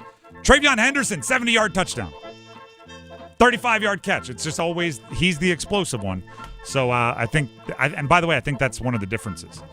I think they'll pull off a few explosive plays against Notre Dame, and Notre Dame has limited just about everybody from that. So whether it's Jeremiah Smith, who's a beast and was limited to 4 yards last game, or Travion Henderson or somebody else, I think Emeka Egbuka, yes, I think those are all options. If you're thinking wide receivers for the draft, Panther fans, just throwing this out there, okay. Egbuka is one to watch. He's going to be a top 3, 4, 5 prospect wide receiver. So he might be one you like. Super polished. But he goes to Ohio State, and that's where all the polished wide receivers come from. So usually. Then the absolute ridiculous athletes, they come from LSU. The drive with Tim Donnelly, 99.9 The Fan. That's real. Bold predictions. Certified, authenticated bold predictions. Why did I get a buzzer there? I don't know. Just throwing it out there. End it with a bell. Okay. Positive vibes on a Friday. And we will hit the starting 5 with positive vibes coming up next. Stick around.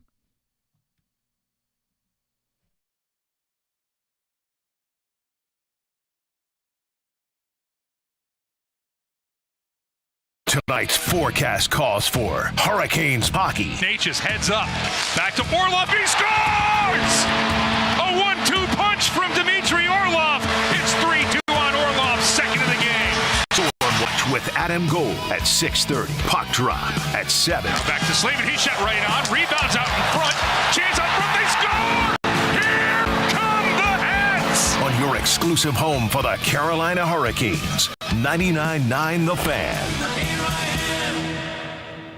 Prescriptions require an online consultation with a healthcare provider who will determine if appropriate. Restrictions apply. See website for details and important safety information. Price varies based on product and subscription plan. Did you know that 1 in 4 people seeking treatment for ED are under 40? HIMS can help. Get started at hims.com/joy. Through hims.com, you can access a full range of treatment options for ED, including daily or as-needed meds through a 100% online process. To start your free online visit and save up to 95%, go to hims.com/joy. Tim Donnelly here for DraftKings Sportsbook. Playoffs? We're talking about playoffs? Get in on the action at DraftKings Sportsbook, an official sports betting partner of the NFL. Scoring touchdowns is key to winning in the playoffs, and you can score big by betting on them at DraftKings, the #1 place to bet touchdowns.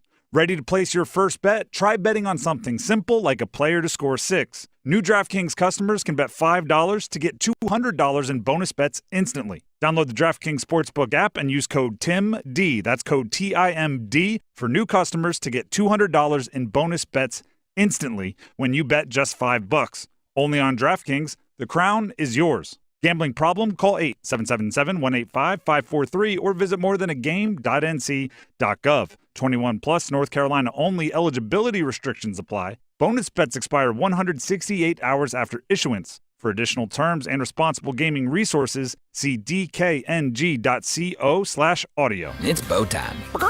A leg and thigh dinner from Bojangles for just $5.99? Leg and thigh dinner from Bojangles for just $5.99? So crispy. So crispy. And juicy. And juicy. So much flavor. So much. Stop it.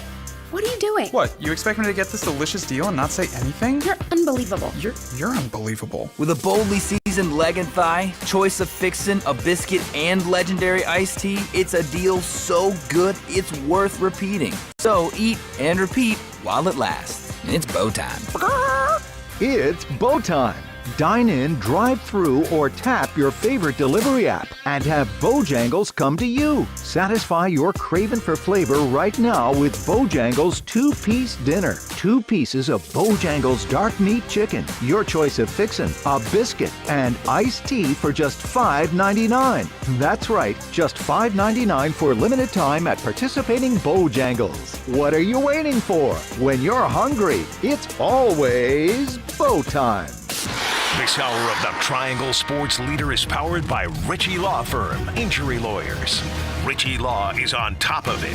Go to ritchielaw.com. That's ritchielaw.com. They score! WCMC HD1 Holly Springs. Take us with you on the radio, Instagram, TikTok, Alexa, and YouTube. 99.9 The Fan, the Triangle Sports Leader. I'm WRAL meteorologist Amy Wilmoth. Not a bad start to the weekend. Sunshine out there with temperatures in the low 50s today. We'll have more clouds arrive tonight, and that will help to keep temperatures above freezing. We'll get down into the mid-30s tonight. And then plan for some light rain for the first half of the day Saturday with highs in the mid-50s. Weather update brought to you by Newcomb and Company, where your comfort is their business. Visit newcombandcompany.com. 5 o'clock check of your money. Dow Jones at the closing bell today, up 334 points to 43,487. It's 5 o'clock. Time to serve up the biggest sports stories of the day. Here comes your starting 5. The Drive with Tim Donnelly, 99.9 The Fan. Before we jump into the starting 5, tonight, Canes, Golden Knights right here, 99.9 The Fan, and Adam Gold getting the night off, so our very own Dennis Cox will be hosting Stormwatch and taking you in and out throughout a whole bunch of storylines. Bring it in the lefty. Are you a lefty? I brush my teeth left-handed, I eat left-handed, and I'm a left-handed shot in hockey, but I write right-handed. Okay. I was going to say, did I not notice that you're a lefty? Huh. Should have been a pitcher. No, I throw right-handed. So you just do a bunch of weird. I shoot pool lefty. That's okay. it. That's the only thing. Fun fact about me. Let's get to the starting 5, starting with number 5. Count them. 1, 2, 3, 4, 5. There's Ewer. Snap. Hit by Sawyer. Ball's loose. Sawyer comes up with it. Running down the right sideline. 40 to the 50-yard line. Sawyer to the 30. Jack Sawyer to the 20, to the 10, to the end zone. Touchdown! That was from Ohio State's semifinal win in the CFP. They will be taking on Notre Dame on Monday in the national championship. Ohio State basically won that game with 2 plays. It was Travion Henderson's 75-yard touchdown and then that Jack Sawyer touchdown. They won by 14. Now they won the game, so I'm not discrediting. I'm just saying they're going to probably have to do more than that against Notre Dame because Notre Dame doesn't beat themselves very much. There's also a full NFL slate, 4 games, 2 tomorrow, 2 the next day. That would be Sunday if you're aware of calendars, like I should expect you all to be. It is going to be a really, really good week of football, and we'll talk about it. But a bit of information just came across my news that I think it's not breaking news. Do not fire that sounder. But I think if it does prove to be breaking news one day, it will really upset Carolina Panthers fans. Guess who the Falcons, who are the Panthers' division rival, guess who they interviewed for their defensive coordinator opening? Steve Wilks. Yep. God. I still hear, even with Dave Canales kind of turning the PR to where now people are excited about Dave Canales, I still hear from Panthers fans a decent amount about how they wish Steve Wilks got the job after his interim head coaching stint. Still. So if he's on the other sideline trying to bottle up Bryce Young, I don't think Panther fans are going to like that very much. Twice a year? Yeah. There's that. But when you do look at the NFL this weekend, there's some really exciting games. Dennis, I'm going to put this question to you. Because Panthers aren't in. We have no real professional rooting interest. What's your ideal Super Bowl matchup? Pick one out of Rams, Philly, and obviously the NFC would be Washington and Detroit, and then pick the other out of Houston, Kansas City, Baltimore, and Buffalo. What's your I just want to enjoy the Super Bowl, catch some good commercials, watch some good football. I want these teams to be in. Might be Buffalo, Washington. Interesting. Buffalo, Washington. Why I think people are tired of Kansas City. Okay. So I think people are just exhausted of it already. Josh Allen is just fun to watch. And Washington's kind of got that, hey, we used to suck for a long time because Dan Snyder was the owner of this team. And all of a sudden that guy's gone and everything flipped on its head in a good way. And you also have just some young, fun, exciting players in that. I would probably say Buffalo, Washington. I would probably go with that one. Okay. Just because if those two teams match up, it's just going to be a lot of fun. I mean, gosh, if Philly makes it, they're going to still try and figure out how to fire Nick Sirianni when they make the Super Bowl again. He'll cry during the yeah, I'm like, how are we going to fire him today? I don't know. He's in the Super Bowl again. I'll throw this out there. I think I do want Kansas City in the Super Bowl. I try to make sure that I take a step back and appreciate greatness. Mm-hmm. And a 3 for 3 in a row, back to back to back, a three-peat. You might not see that again for the rest of our lives. And you might not have many opportunities the rest of our lives. So I think I want Kansas City there. I don't know if I want them to win, but I at least want that to be at risk. I want that to be part of what they're going for. And on the other side, maybe Detroit. I think Detroit plays a really fun brand of football. And Buffalo, Detroit, maybe. Actually, I mean, earlier this year they ran a end around to their right tackle, who was then looking to throw. He was gonna cut a pass loose. Penei Sewell was until it wasn't open, and then he kind of made the best he could out of it. If you try to pull something like that off in the Super Bowl, which I think Dan Campbell is crazy enough to try. Oh yeah. I mean, that's entertainment value in spades. Yeah, actually, I might switch. I might go Buffalo, Detroit. Or if whoever wins out of Buffalo and Baltimore, those games are going to be their style of play based on their quarterbacks is going to be pure box office. So I would take either of those. I guess what I'm saying is I don't really have any interest in Houston out of the AFC. I don't. None. Everyone else I'm cool with, and for whatever reason, I don't think Philly would be super exciting. But if Kansas City and Philly, they have that's the rematch from a couple years ago, and that was an all-time great Super Bowl. It was a good one. So maybe there's some revenge. I don't know. Rams, maybe not, but I like watching Matt Stafford. So I just don't want Houston there. Anyone other than Houston, and I'm good. Sorry, Houston. Now they're definitely going to make it, by the way. That's number 5. Let's hit number 4. 1, 2, 3, 4, all together. Bounces one inside. Cooper stole it. Cutting in front. A chance to run. All the way to the other end. A dunk of a lifetime. And he's fouled. My goodness. Cameron in a frenzy. Well, Cooper Flagg and Duke won't be putting Cameron in a frenzy this weekend. They can. Well, I don't even know what the name of the stadium is. They're playing at Boston College. They can put Boston College in a frenzy.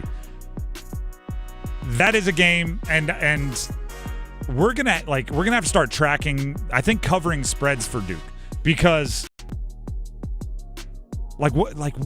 playing Miami, playing Boston College. We could sit here and have a very similar conversation. They played Miami last game, and we talked about how, they're favored by 25, and they should win this one by a bunch, and Miami has a bunch of flaws, and Duke right now is just head and shoulders above everyone else in the ACC, and even the good teams in the ACC, Duke is head and shoulders then. So the bad teams in the ACC, it's a completely different conversation. So they're going on the road, which is always a test, right? Road games, even if you're the overwhelming favorite, are going to be a different kind of test. So Duke has that going for them. What is it? Hand, the guy, the perimeter player I did a deep dive on for BC, 6'5", 210. He's a player that Duke can test themselves against, even if the team isn't. It's just about, like, at this point, this is like a motivational phrase, right? If you give me 6 hours to chop down a tree, how should you spend the first 4 hours? Sharpening your axe. Yeah, exactly. So if Duke is going to win a national championship, which is their goal, right, every year, how should they spend the next 2 months? Sharpening their axe, right? They're just getting ready for the postseason. How can you beat a team like Boston College and come away on the other side better suited for beating a team that is much better than Boston College, right? How do you beat Boston College and come away from that game more prepared to beat Auburn? That's what their season is about in a lot of ways. Outside of the UNC, there are games that matter. They play Illinois later on in the season. They're a top 25 team. Not every game, but these games that they have a couple in a row of just teams they're going to mow down, got to find something else to focus on. I don't want to say treat a game like a scrimmage, but treat a game like a scrimmage. Like if I'm John Shire, I'm trying to go through these games with not using a single timeout. I want them to figure it out on their own. Right? Like the Little League baseball coach who's got a kid on the mound that has walked 2 straight on 8 pitches, and the pitcher's just looking to the bench like, are you going to come talk to me? Are you going to take me out? Like, I'm not throwing strikes out here. And the coach is just sitting there, arms folded, calm, like, figure it out, kid. Right? Throw strikes. I don't know. I'm not bailing you out. If Boston College scores 6 straight, I want John Shire sitting down like, yeah, you're a freshman. Figure it out. Yeah, no, Tyrese, come sit next to me. Tyrese Proctor. I don't want the vets out there right now. I want the young guys figuring it out. Stop the run. Stop the bleeding. I'm not bailing you out with a timeout. That's number 4. Let's hit number 3. 1-point game, drifts to the right at 5. Right wing now drives, pulls up for a 15-footer. It's short. Rebound, no good. NC State wins the game on a pinball defensive stop. Was that against Notre Dame? Notre Dame. NC State versus Cal tomorrow. They've played in their ACC schedule almost exclusively close games. And if you're just reading stats, you might be like, no, Florida State, they won by 10. That was in overtime. Almost exclusively close games. They need to get better at it. If you're going to be in so many close games, you better be ridiculously comfortable in close games. Kansas City Chiefs were that way this year. They didn't blow many teams out, but they were so comfortable in close games and they're winning, you don't worry about it. State either has to find a way to be better until the final moments or find a way to be better in the final moments. Casey Morsell, who was a member of NC State last year on that magical run, co-host the Pack Therapy podcast alongside myself. He'll be on the podcast all basketball season. Find it everywhere podcasts can be found. New episode was out earlier today. Casey talked about the late game struggles for State. They're not necessarily executing on the trust, because I think they might say it, but it's not necessarily being displayed. Because like you said, I mean, I think Marcus, he's a guy, like, he's going to draw two people whenever he drives. I mean, because he's that good of a finisher. Yep. So it's the details, like, you know, if you're a surrounding guard or, I don't know, like, you have to know where he's going to be, and he has to know where there's going to be. Like, playing with, I say, like, DJ Burns. Like, DJ was great because at finding guys, because we all knew where he was looking, and, you know, he knew, like, where to find guys. So that's where the chemistry comes in terms of being dangerous. You can find more of that conversation, Pack Therapy Podcast, everywhere podcasts can be found, and our YouTube channel. Subscribe while you're there. This is actually like a preview to a conversation that we had on that podcast, so I encourage you to go check it out in its full extent. It's crazy, but also makes all the sense in the world. It's a very oxymoronic thought for me that we're here at January 17th and they're still talking about, do you trust each other? Because it's like, well, I mean, you've been together for months now at least, but at the same time, college sports, you used to have years to build trust with most guys, right? You had just learn how to trust like a couple new freshmen a year. Everyone else you had time in with. Again, talking with Casey Morcell last year, talking about DJ Horn and Casey, they were the backcourt. I was like, when did you start trusting? He's like, we met in June, played some pickup, right? Practice started in September. Like, it all happens very, very quick. It's not like, you know, hey, in the end of the game, I get to trust this guy because I know exactly what he does. It's like, I trust him because he's out there with me. And this year's State team seems to be taking a little bit longer to find that trust. Right? Even something like Marcus Hill having the ball and cutting to the rim, or driving to the rim and drawing attention and kicking it out. That takes trust, and it takes just knowledge and chemistry. Like, I mean, you see it in the NBA occasionally, right? Somebody drives to the bucket and throws a kick-out pass, and, like, the ref catches it, or, like, someone sitting in the front row catches it because they swore someone should have been there, and they weren't where they should have been. You got to be on the same page with that kind of stuff. State hasn't been. So against Cal, build trust, do something, right? Figure it out, try something new. If you're superstitious and you're on NC State, like, I don't know, new socks, new shoes, eat something different for breakfast, listen to different music pregame. Like, you got to try stuff because what you're doing isn't working. Of the Atlantic Coast Conference, and Hubert Davis thinks his team playing more of a complete game. They played a full 40 minutes of defense versus Cal in their most recent game.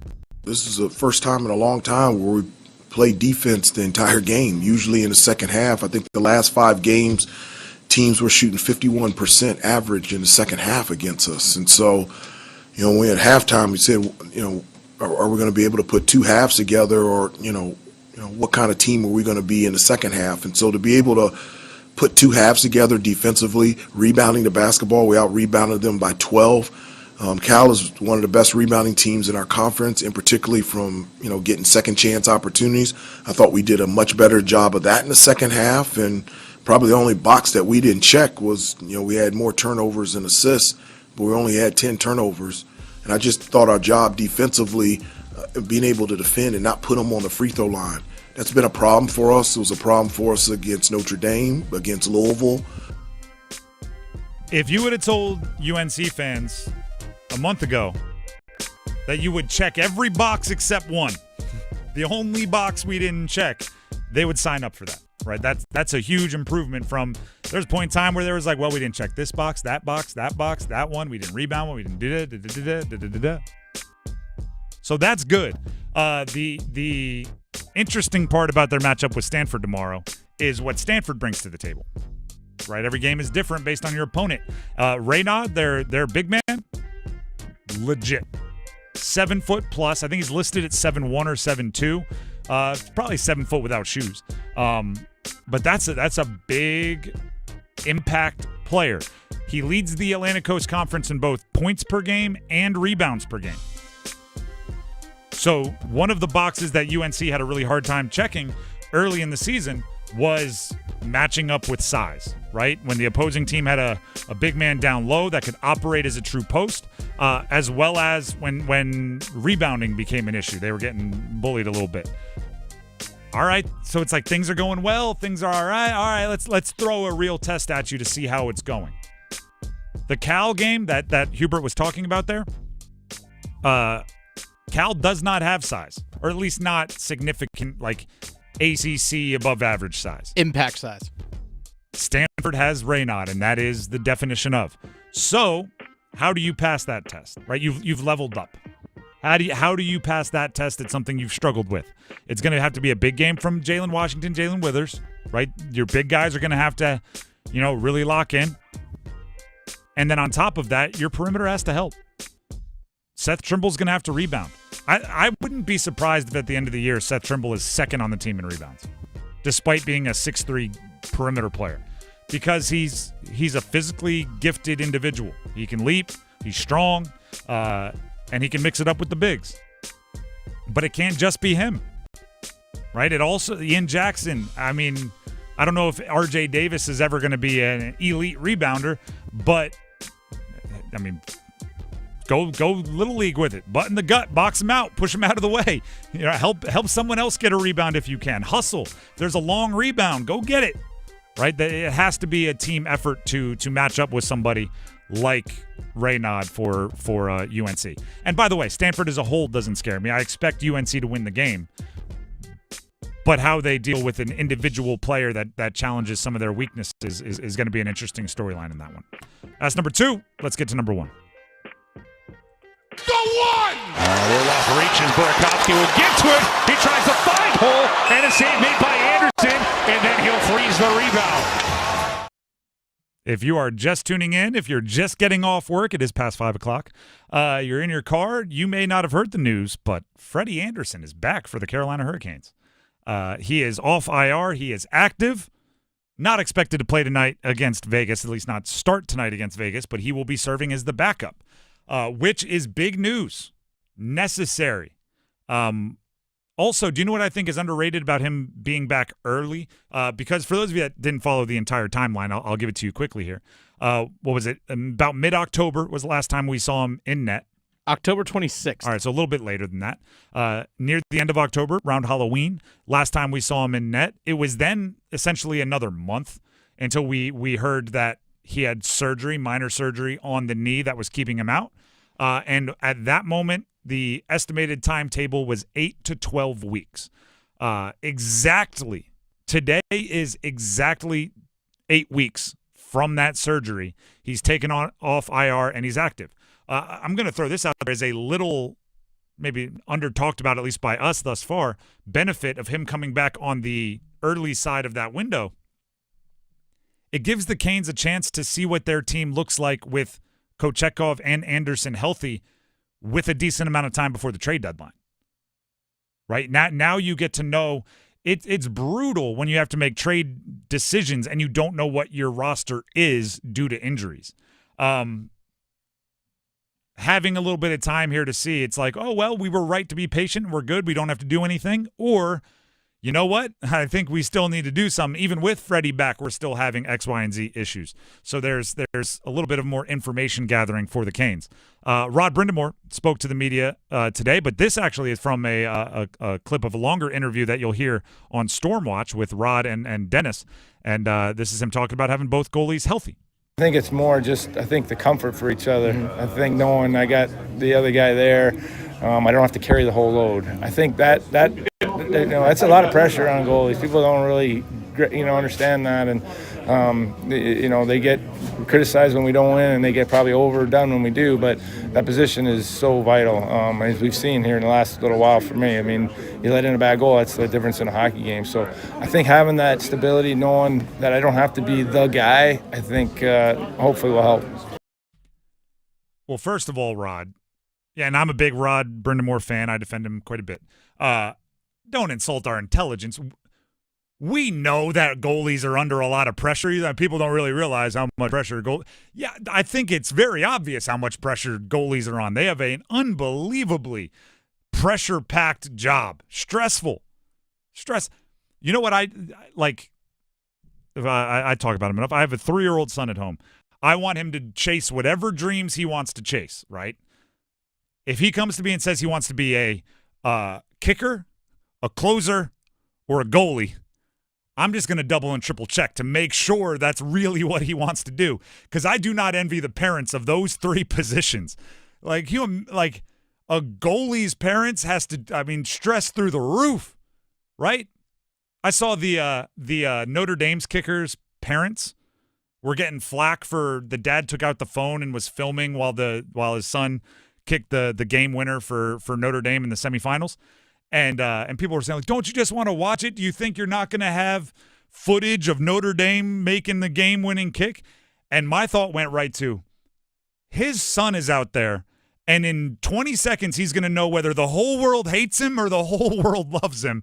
Whatever he's got to do to get through those 20 seconds is what he's got to – I don't care if he's on his phone playing Candy Crush. Like, whatever he's got to do to get through that moment. Yeah, I think we know that goalies have an unbelievable amount of pressure on them. So, with that being said, like, Pyotr Kochetkov just kind of got a little bit of a reset, and they put Dustin Tokarski in net against Buffalo. The Canes are in a much, much, much better position when you can give Pyotr Kochetkov a reset by putting Freddy Andersen in goal, somebody who's just more accomplished and has, is more in the plans at the moment. With that being said, though, I do, just on the way out as he gets reassigned to the AHL, shout out to Dustin Tokarski. Put in a really tough situation, a lot of injuries, some underperforming from the goalie. Yeah, he had a shutout not that long ago. Now, I know it wasn't the greatest game against Buffalo, but I don't know if you should be expecting the greatest game from a guy in that position. So shout out to him. But this is big for the Canes. Vegas tonight, you're expecting Kochetkov off of that reset, right? The nice little time off.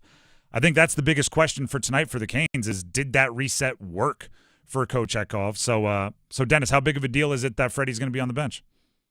I think it's big for him in terms of just getting back into the routine of things. And somebody talked with Rod about his plan. Like, well, what's the plan of playing him? He said, well, let's get him back in the routine of doing a morning skate, coming back, going through warm-ups, traveling, all those kinds of things, get him back in that flow. Once he actually plays in the game, let's see how his body reacts, see how much he can actually handle. But to me, it's vital for Rod knowing, hey, if I have to make a change during a game, like if Kochetkov gets run over and I got to make a change, all right, I'm trusting the guy that's on the bench just as much as I'm trusting the guy in the crease. They do have a back-to-back. Obviously, tonight, Vegas, at home. You expect Kochetkov to handle that as he's handled many games in the past. Chicago and Dallas, both on the road, Monday and Tuesday. I think we probably get Freddie's debut in one of those. Yeah, most likely. My guess is probably the first day. Probably so Chicago on Monday. Be my guess. And then there's travel involved. That's tough for the team. So getting one of each from your top 2 goaltenders could be a big boost for them in that one. But Freddie is back. He is off IR, and that is good news for the Canes. Good news for all of you right now is we have one final opportunity for you to win tickets to see Chris Stapleton. 919-860-5326. Call in to play the numbers game. We need 2 contestants. They'll battle it out in the numbers game, and the winner will win a pair of tickets to see Chris Stapleton at First Horizon Coliseum in Greensboro on June 18th. That once again, the number to call, 919-860-5326. Chris Stapleton tickets on the line. Numbers game coming on up.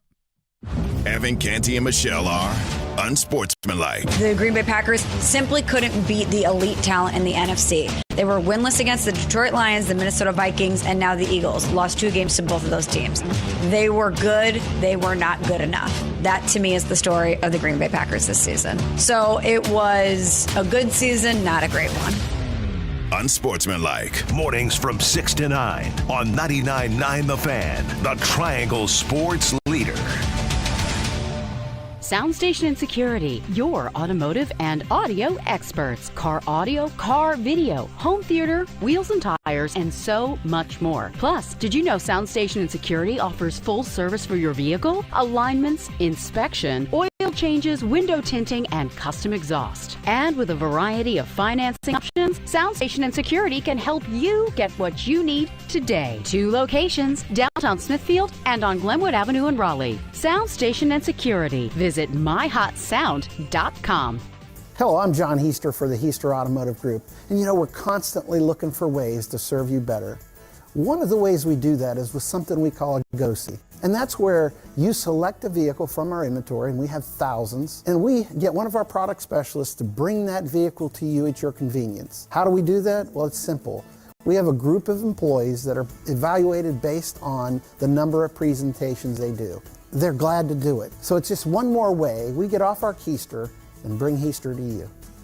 The new year is here. Time for change. Start a recession-resistant new career in the high-demand fields of IT, cybersecurity, and AI with My Computer Career in just months. Already in IT? Build your cybersecurity skills and prep for thousands of open positions employers nationwide are desperate to fill. Attend classes live online or on campus. Make this your year. Go to mycomputercareer.edu and take the free career evaluation today. That's mycomputercareer.edu. Financial aid is available to those who qualify, including the GI Bill. Shop can't miss deals going on now during Pro Savings Days at Lowe's. For a limited time, get a free adjustable stand when you buy a DeWalt 12-inch miter saw. That's a $229 value. Plus, save $680 on a Midea 4-piece kitchen appliance suite. Now just $17.96. Lowe's knows savings. Lowe's knows pros. Valid 1/13 through 1/24. Cannot be combined with additional discounts while supplies last. See store or Lowe's.com for more details and qualifying items. FanDuel launched its new MySpend tool to help you keep track of all of your betting and depositing activity all in one place. Because betting without knowing how much you're spending is kind of like shooting hoops in the dark. Not a great idea. See the whole picture. Make FanDuel's MySpend tool part of your system. Visit FanDuel.com/playwell for more info. 21 plus and present in select states. Gambling problem? Call 1-800-GAMBLER or visit rg-help.com. Oh, could this vintage store be any cuter? Right? And the best part? They accept Discover. Accept Discover? In a little place like this? I don't think so, Jennifer. Oh, yeah, huh? Discover's accepted where I like to shop. Come on, baby, get with the times. Right, so we shouldn't get the parachute pants? These are making a comeback. I think. Discover is accepted at 99% of places that take credit cards nationwide. Based on the February 2024 Nielsen report.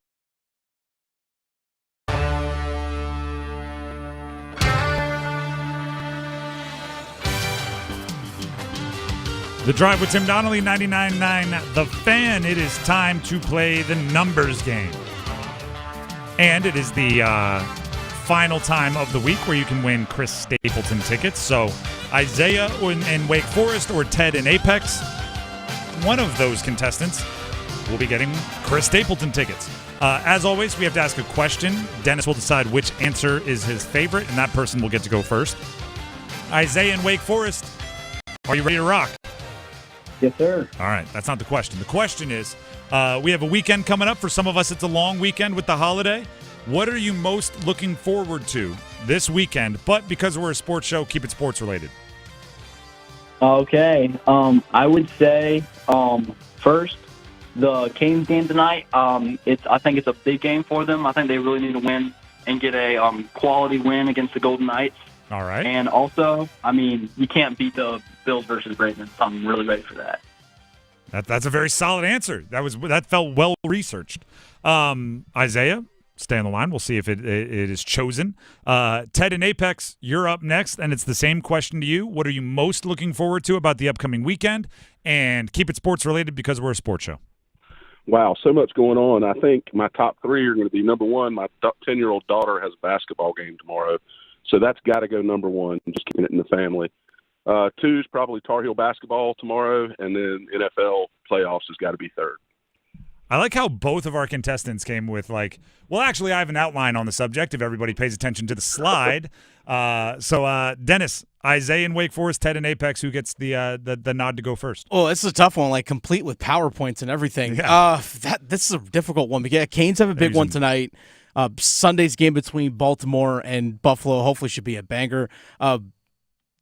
when we pull the family aspect into it and you still keep it local, I'm probably going to have to go with Ted on this one. Both great answers, by the way. This one was not easy. All right. And just for future guests, future contestants, let's he didn't win because he gave more options. Let's not have somebody sitting here going, No. well, this weekend and also this game and also that game and I plan on playing golf and also they were great answers, but let's not make it a thing. Ted and Apex, you get to go first. Isaiah, go ahead and stay on the line. You'll have your chance. Ted, are you ready to pick a category? I am. All right. The categories are NFL, Ben and Jerry, all players named Ben or Jerry. NFL, all versions of John, which means John, Johnny, Jonathan, all first names. NBA, Team USA 2012. This was one of the Coach K in London teams. Those players on their NBA teams will be the category.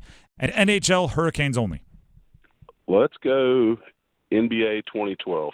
All right, these are all players on Team USA at the 2012 Olympics. We're not looking for their Olympic number. We are looking for the number on the team that I give you. I'll give you the team and the player.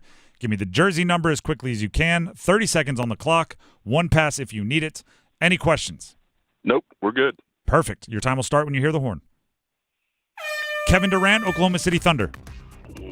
21. Incorrect. Kevin Love, Minnesota Timberwolves. 10. Incorrect. Kevin Durant, Oklahoma City Thunder. Pass. James Harden, Oklahoma City Thunder. Gosh. OKC, I'm not good at it. 20. Incorrect. Right. Kevin Love, Minnesota Timberwolves.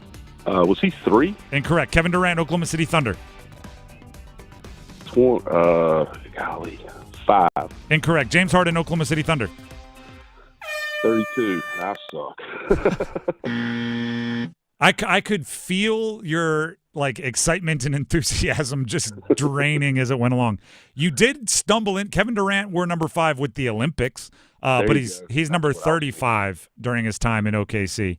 That's okay. Kev Love. I won this game with 0 before, so defense is the best offense.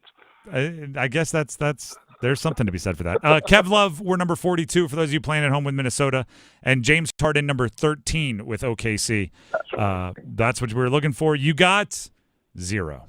But as you just pointed out, you could still win because you did go first, and tie goes to whoever goes first. Ted and Apex will try to not make that the case.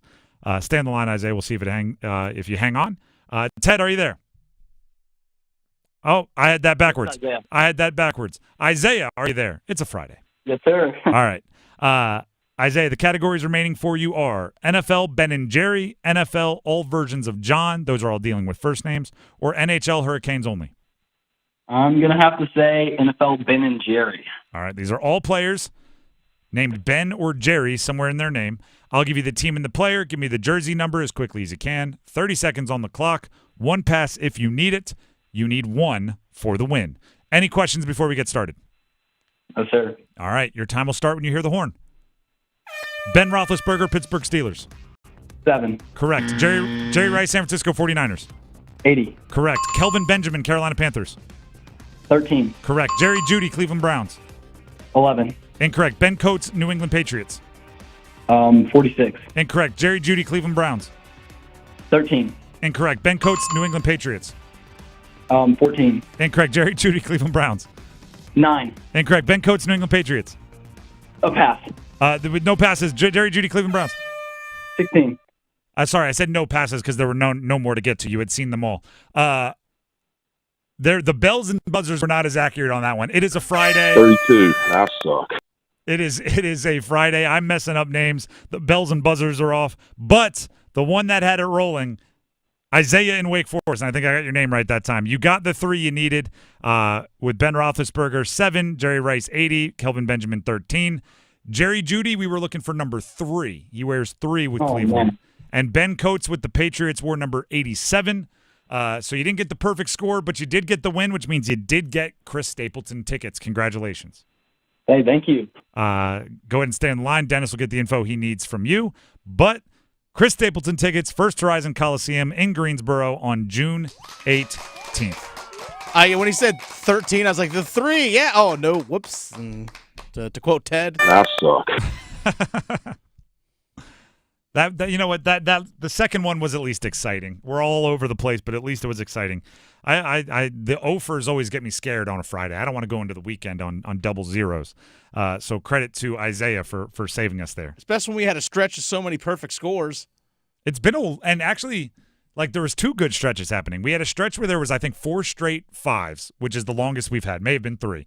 And then we also had gone a long time without a 0, and now that's snapped as of today. But still, somebody got Chris Stapleton tickets, so that's always a good feeling. I do feel bad when I mess up, though. So I want that to be clear. It is never intentional. When I stumble through a name, the other day it was New Orleans Pelicans and I said New Orleans Saints. When that kind of stuff happens, I'm not happy. I want everybody to have perfect scores. That's what I'm rooting for. So hopefully all of you understand that. And we only did 3 numbers games this week because we got out early for different reasons. There was on Monday there was Canes Corner. On Wednesday there was a Canes game that started early, the Buffalo game. So I'm out of practice is what I'm saying. I'm also just making excuses for why I've been messing up. But I promise to be better on Monday, right? Post-game press conference. Coming up in less than an hour now. Speaking of Canes games taking over the airways. About 6:30, there will be Stormwatch. Dennis Cox sitting in for Adam Gold today. He'll have a conversation with Rod Brindamore. He'll give you all the updates on Freddy Andersen, who is off IR, and that'll take you up until game time when puck is scheduled to drop about 7 o'clock for the Canes hosting Vegas. Canes need one. Right? Looking forward to it. At least one of our contestants was looking forward to it as well.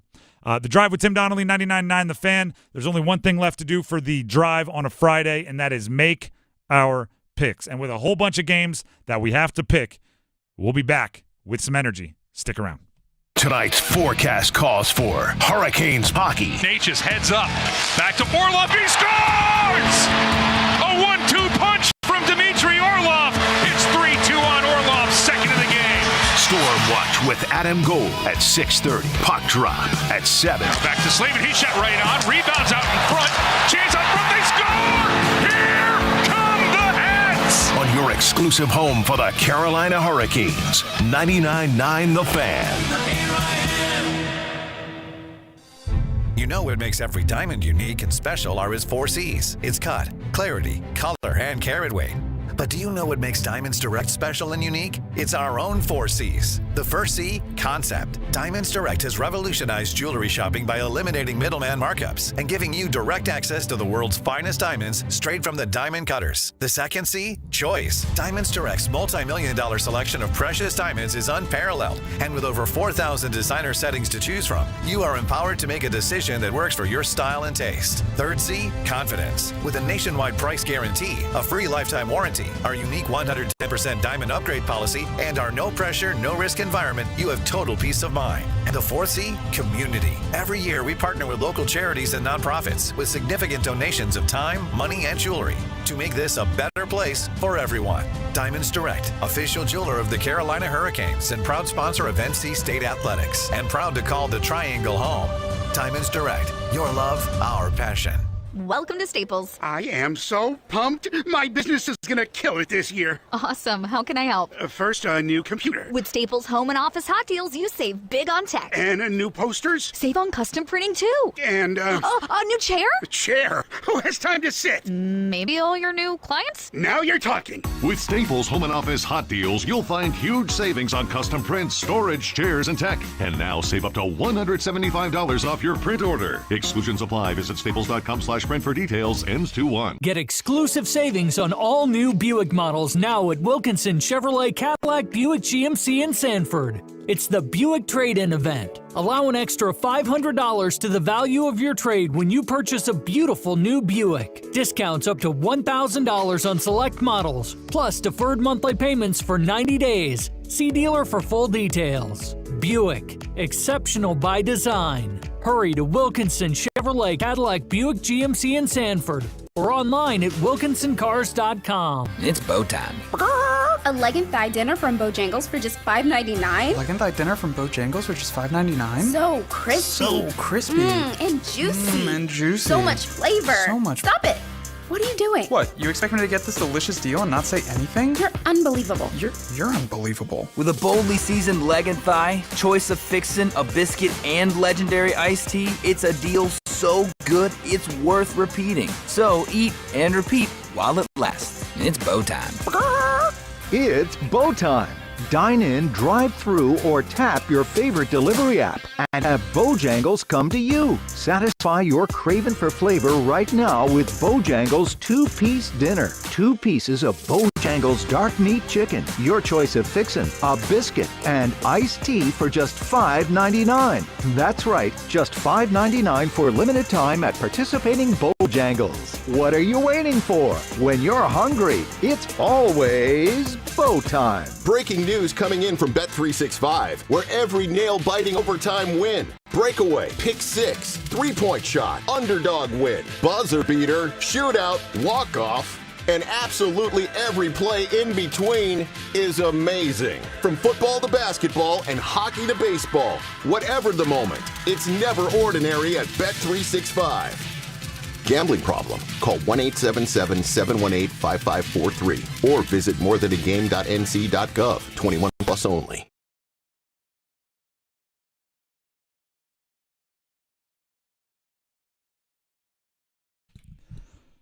The Drive with Tim Donnelly, 99.9 The Fan. Personal favorite time. Please subscribe to our YouTube. Just as a favor to us. We work hard to put as much cool, unique, local content as we can on our YouTube page, and we want you to enjoy it. So go ahead and subscribe, 99.9 The Fan on YouTube while you're there, right? Set up alerts, all that kind of stuff. Watch some videos, comment, like, all that, whatever you're supposed to say about YouTube. Smash the subscribe button, please. And then tell your friends about it. Also, please. We enjoy the comments. We really do. We do. We enjoy reading them. We laugh about them. We respond to some of them on air. We do all that kind of stuff. So please continue doing that.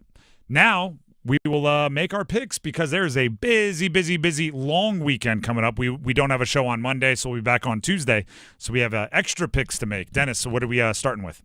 Let's go with straight to tonight. Carolina Hurricanes taking on the Vegas Golden Knights. By the way, Carolina Hurricanes slight favorites in this one on the money line, -165. Home ice does a lot, I guess. It does. Based on kind of how the Canes are playing now. I think it's good vibes. I think it's with Freddy back. I think it's good vibes. I think it's going to change the atmosphere, even though he's not in net. Something as simple as our first goal scorer predictions, and Martinook, Burns, and Jarvis were the 3 picks by the official contestants. That if that's not good, that's just like, hey, who's here to have a good time? Party Marty, Burnsy, and Jarvie. So I think it's good vibes. I think the Canes win. I do not think it is a comfortable win. I think it's something like 3-2, 4-3. I guess I'll go 4-3 with it. But but it's like you're sweating to the final buzzer on this one. I'm with you. 4-3 Canes. I'm with you on that one. All right, let's shift focus to the NFL. We're just going to go in order of kickoff. Let's go to tomorrow, Houston at Kansas City. Kansas City 8-point favorites at home. Kansas City wins, they don't cover. Okay. Just because that's what Kansas City does. That's fair. 24-21, gross. Kelsey catches 2 touchdowns. Mahomes runs for a first down near the end of the game. That seals it. I was thinking like 23-17 Kansas City. Yeah, same interest. Same type thing. I do think Nico Collins has a big day. He's good. I think Kansas City, for the most part, is going to be rusty. Rest versus rust. I had this conversation with someone. I am team play your guys. Like if it's week 18 and you have your seed sewn up, I'm usually like play your guys. I do think going for a three-peat is a little different. I think Andy Reid has to trust his gut on all of that. And I go back to, and everyone will remember this because it's one of the last times we all watched something at the same time. Do you remember The Last Dance, the documentary during COVID? Mm-hmm. Where Michael Jordan, yeah. And that year they were going for the three-peat, right? And you could tell how difficult it is emotionally, physically, just exhausting to be target on your back for 3 straight years. It got to the point where Phil Jackson was letting Dennis Rodman go to Vegas for 5 days in the middle of the season because it was just like Dennis needs that. It was kind of crazy how they They were dealing with it. So going for a three-peat, I think Andy Reid had to trust his gut, so I don't fault them for not playing their studs. If they needed the rest, they needed the rest. But normally I am on your side of like, rust is going to be really bad. Also, I don't think Houston's that good. All right, let's go to the Saturday night main event. Washington, the Commanders on the road at the Detroit Lions. Lions at home, 9.5-point favorites. I think the Lions win, and I as long as Dan Campbell doesn't go crazy, I think they cover. I think Detroit is a better team. I do think that they opened the door for Washington to upset them if there's a couple ridiculous fourth down, go for it calls, or Dan Morgan does something crazy, or not Dan Morgan, Dan Campbell, Dan Morgan. A lot of Dans in here. Be really difficult. Dan Quinn. Be really difficult for Dan Morgan to do something crazy in this one. He might. If Dan Campbell doesn't go too nuts, I like his aggressiveness. If he doesn't go too nuts, I think they win. Yeah, by 14. I think Jahmyr Gibbs has a big day because he's one of my favorite players in the league. Talent-wise, I think Amon-Ra St. Brown catches a touchdown. Yeah, this one has a feeling of a Detroit Lions win this one 34-21. Yeah, I might even go like 38-21. Yeah. Like I think they also are a team that if they get ahead by a lot, they don't shut it down. They like to roll through it. Jared Goff play action. Watch out. Yep. Let's go to Sunday, the matinee between the Rams and the Eagles. LA Rams visiting Philadelphia. Philly at home. Might be some really bad weather. -6.5-point favorites. You know what? I wasn't sure if I was going to do this, but it was in my options. Rams on the money line. Rams outright. What? I wasn't sure. I wanted to wait to see how I am still not sure, to be honest with you. But I just don't like drama-filled teams in the postseason. And it seems like the Eagles always have something going on. Or is it manufactured drama from media because it's Philadelphia? I feel like there's a lot of that. I don't know. I think Saquon was bummed that he didn't get to go for the all-time rushing record. Okay. I think A.J. Brown does feel like he doesn't get the ball enough. I think Nick Sirianni does argue with fans. It just seems like you're so good, you shouldn't have all of that. I give a lot of credit to Jalen Hurts because that guy is the calmest, smoothest guy in the world, and it seems like there's always chaos going around. But yeah, I don't know. Sean McVay, you're probably not going to like this stat. Sean McVay has coached 10 years less than Mike Tomlin. Same amount of postseason wins. I believe it. So I just think McVay and Stafford on a good day can put something together. All they need is a little break in the weather. If it's like all wet, wintry mix slush, that benefits Philly. But if they just get a little bit of daylight, Rams win. Yeah, give me the Eagles in this one. Ugly, low scoring. Like a 23-18. I'm going real gross. 28-27. Okay. Game-winning touchdown to Puka Nacua with 27 seconds on the clock. All right, the Sunday night main event, Baltimore at Buffalo. Buffalo actually 1.5-point underdogs in this one at home. I picked Baltimore to win the Super Bowl before the season. Give me Baltimore. Okay. Lamar Jackson is on a war path to end all the narratives. He needs a big postseason win, and I think this could be the first real, what are they? I don't hunt at all, but like a 10-point buck, like just one of those big, you want to get the head stuffed and put on your wall. This is the first real postseason win that he puts up in the lodge. So give me Lamar, give me Derrick Henry. And I think it's going to be, as long as the weather is not horrendous, I think this could be high scoring. I think it could be something, 42-38. I think both quarterbacks are going to have their day. I'm taking the Bills in this one. Give me the Buffalo Bills in a high scoring affair, 35-34. Barring weather, because Buffalo could always comes off that lake effect. You never know what's going to hit. I mean, yeah, that's a good point. There might be a ton of that, but who knows? I'm still going to take Buffalo 35-34 in this one. All right, national championship game, college football, Monday, Ohio State at Notre Dame. Notre Dame, 8.5-point underdogs. I have Ohio State covering. I think Ohio State is a tier above in talent for Notre Dame. I think Notre Dame has done a really good job minimizing the talent discrepancy against other teams, but four names here Travion Henderson, Quinshawn Judkins. I can't say his last name, so I'm just going to call him QJ. Okay. Jeremiah Smith and Emeka Egbuka. They are 4 skill position players on Ohio State that I think next year, if Jeremiah Smith were eligible, they could all be starters in the NFL. So that's going to be really tough for Notre Dame to stop as long as Will Howard gets him the ball. I think Ohio State wins by 10-14. I'm with you. I don't think Notre Dame has the offensive firepower to keep up with Ohio Their defense State. is good, so you could keep Ohio State below their average, but Notre Dame's offense will still be below their average also. All right, let's go to college basketball this weekend. Teams here in the Triangle just go in order of tip-off. 2:15 tomorrow. Stanford at North Carolina in Chapel Hill. I'll be at that game. North Carolina wins closer than they'd like because I think Raynaud will have a good day against them. He's a big guy. But North Carolina, what are they on? Is it a 4-game win streak? I keep saying 4 or 5. I think it's 4. I think it's a 4-game win streak. I think by this time tomorrow it'll be a 5-game win streak.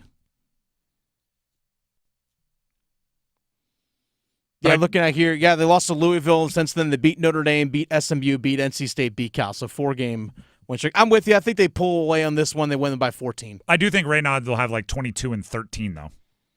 All right. Later in the afternoon, early evening, Cal at NC State. That's a 6 o'clock tip-off. You can listen to that over on Mix 101.5. It'll be a one-possession game. Okay. Because it always is. Because it just has to be. I think State at home gets one more bucket, 62-60. Okay. I think the game plays out similar to what it did against Notre Dame, where they get the defensive stop. I may have picked the exact score. Notre Dame was 66-65. Okay. Why am I remembering 62-60? Oh, 63-61 was the UNC game. So yes. I think it's similar. Low 60s. NC State wins this one by about 3. I'm with you on that one. Duke at Boston College. That one is on Saturday night. You can listen to that over on Buzz Sports Radio. Don't have a spread, but I'm assuming Duke favored by a lot. Yeah, I'm taking Duke. I'm giving the points if they need it. If it's 25, I'll give it. They're another team. They don't take their foot off the gas. They get ahead of you, and then they like to continue to push. The matchup predictor on ESPN has it at a 97.1% chance Duke wins. Only 97.1? I think it's a little low. That feels low. I think it's a little low. That's not to say that Boston College doesn't do anything well. It's just Duke's head and shoulders above the ACC this year, at least so far. So give me Duke winning 80-55. 80-54 because I said they're going to cover 25. Yeah, all 5 starters for Duke, in my mind, get double digits in points. All 5 starters hit double digits in points. Maybe one off the bench. Hey, you know what? Probably. Yeah, Duke wins this one running away. It's probably not even close. It's like an 89-52. Yep. Win and they got to find something else to find success. That's the last one, right? That's it. All right, we are nearing the end of the drive with Tim Donnelly here on 99.9 The Fan, but we do have Overdrive coming up next. If you just heard us kind of hint at the UNC basketball game and Raynaud for Stanford, which is a game that takes place tomorrow, our conversation from earlier today about that game is going to lead off Overdrive. So stick around for that, and then. I mean, it's a hockey night in Carolina. It's full steam ahead towards the game tonight. We'll play our conversation from about the Canes earlier today, a lot about Freddy being back off IR. Then we'll pass it off to Dennis, who will be handling Stormwatch for Adam Gold today. Then the game. Then it's Vegas in town to face the Canes on a Friday. It is the start of a great sports weekend. By the way, no show on Monday, holiday. No show on Monday. Here on Monday. I have to do a Tuesday sound off. Yeah, we'll have to do a Tuesday sound-off. I mean, we got to give the people their opportunity. Of course. So have your calls ready on Tuesday when we are back. Enjoy the Canes, the NHL action, the college basketball action, the college football action, the NFL action, the all of the action. There's a 9-year-old soccer game or some kind of game going on from one of our callers earlier today. Enjoy it all. Enjoy Overdrive, and we'll see you on Tuesday. Until then, have a great weekend, everybody.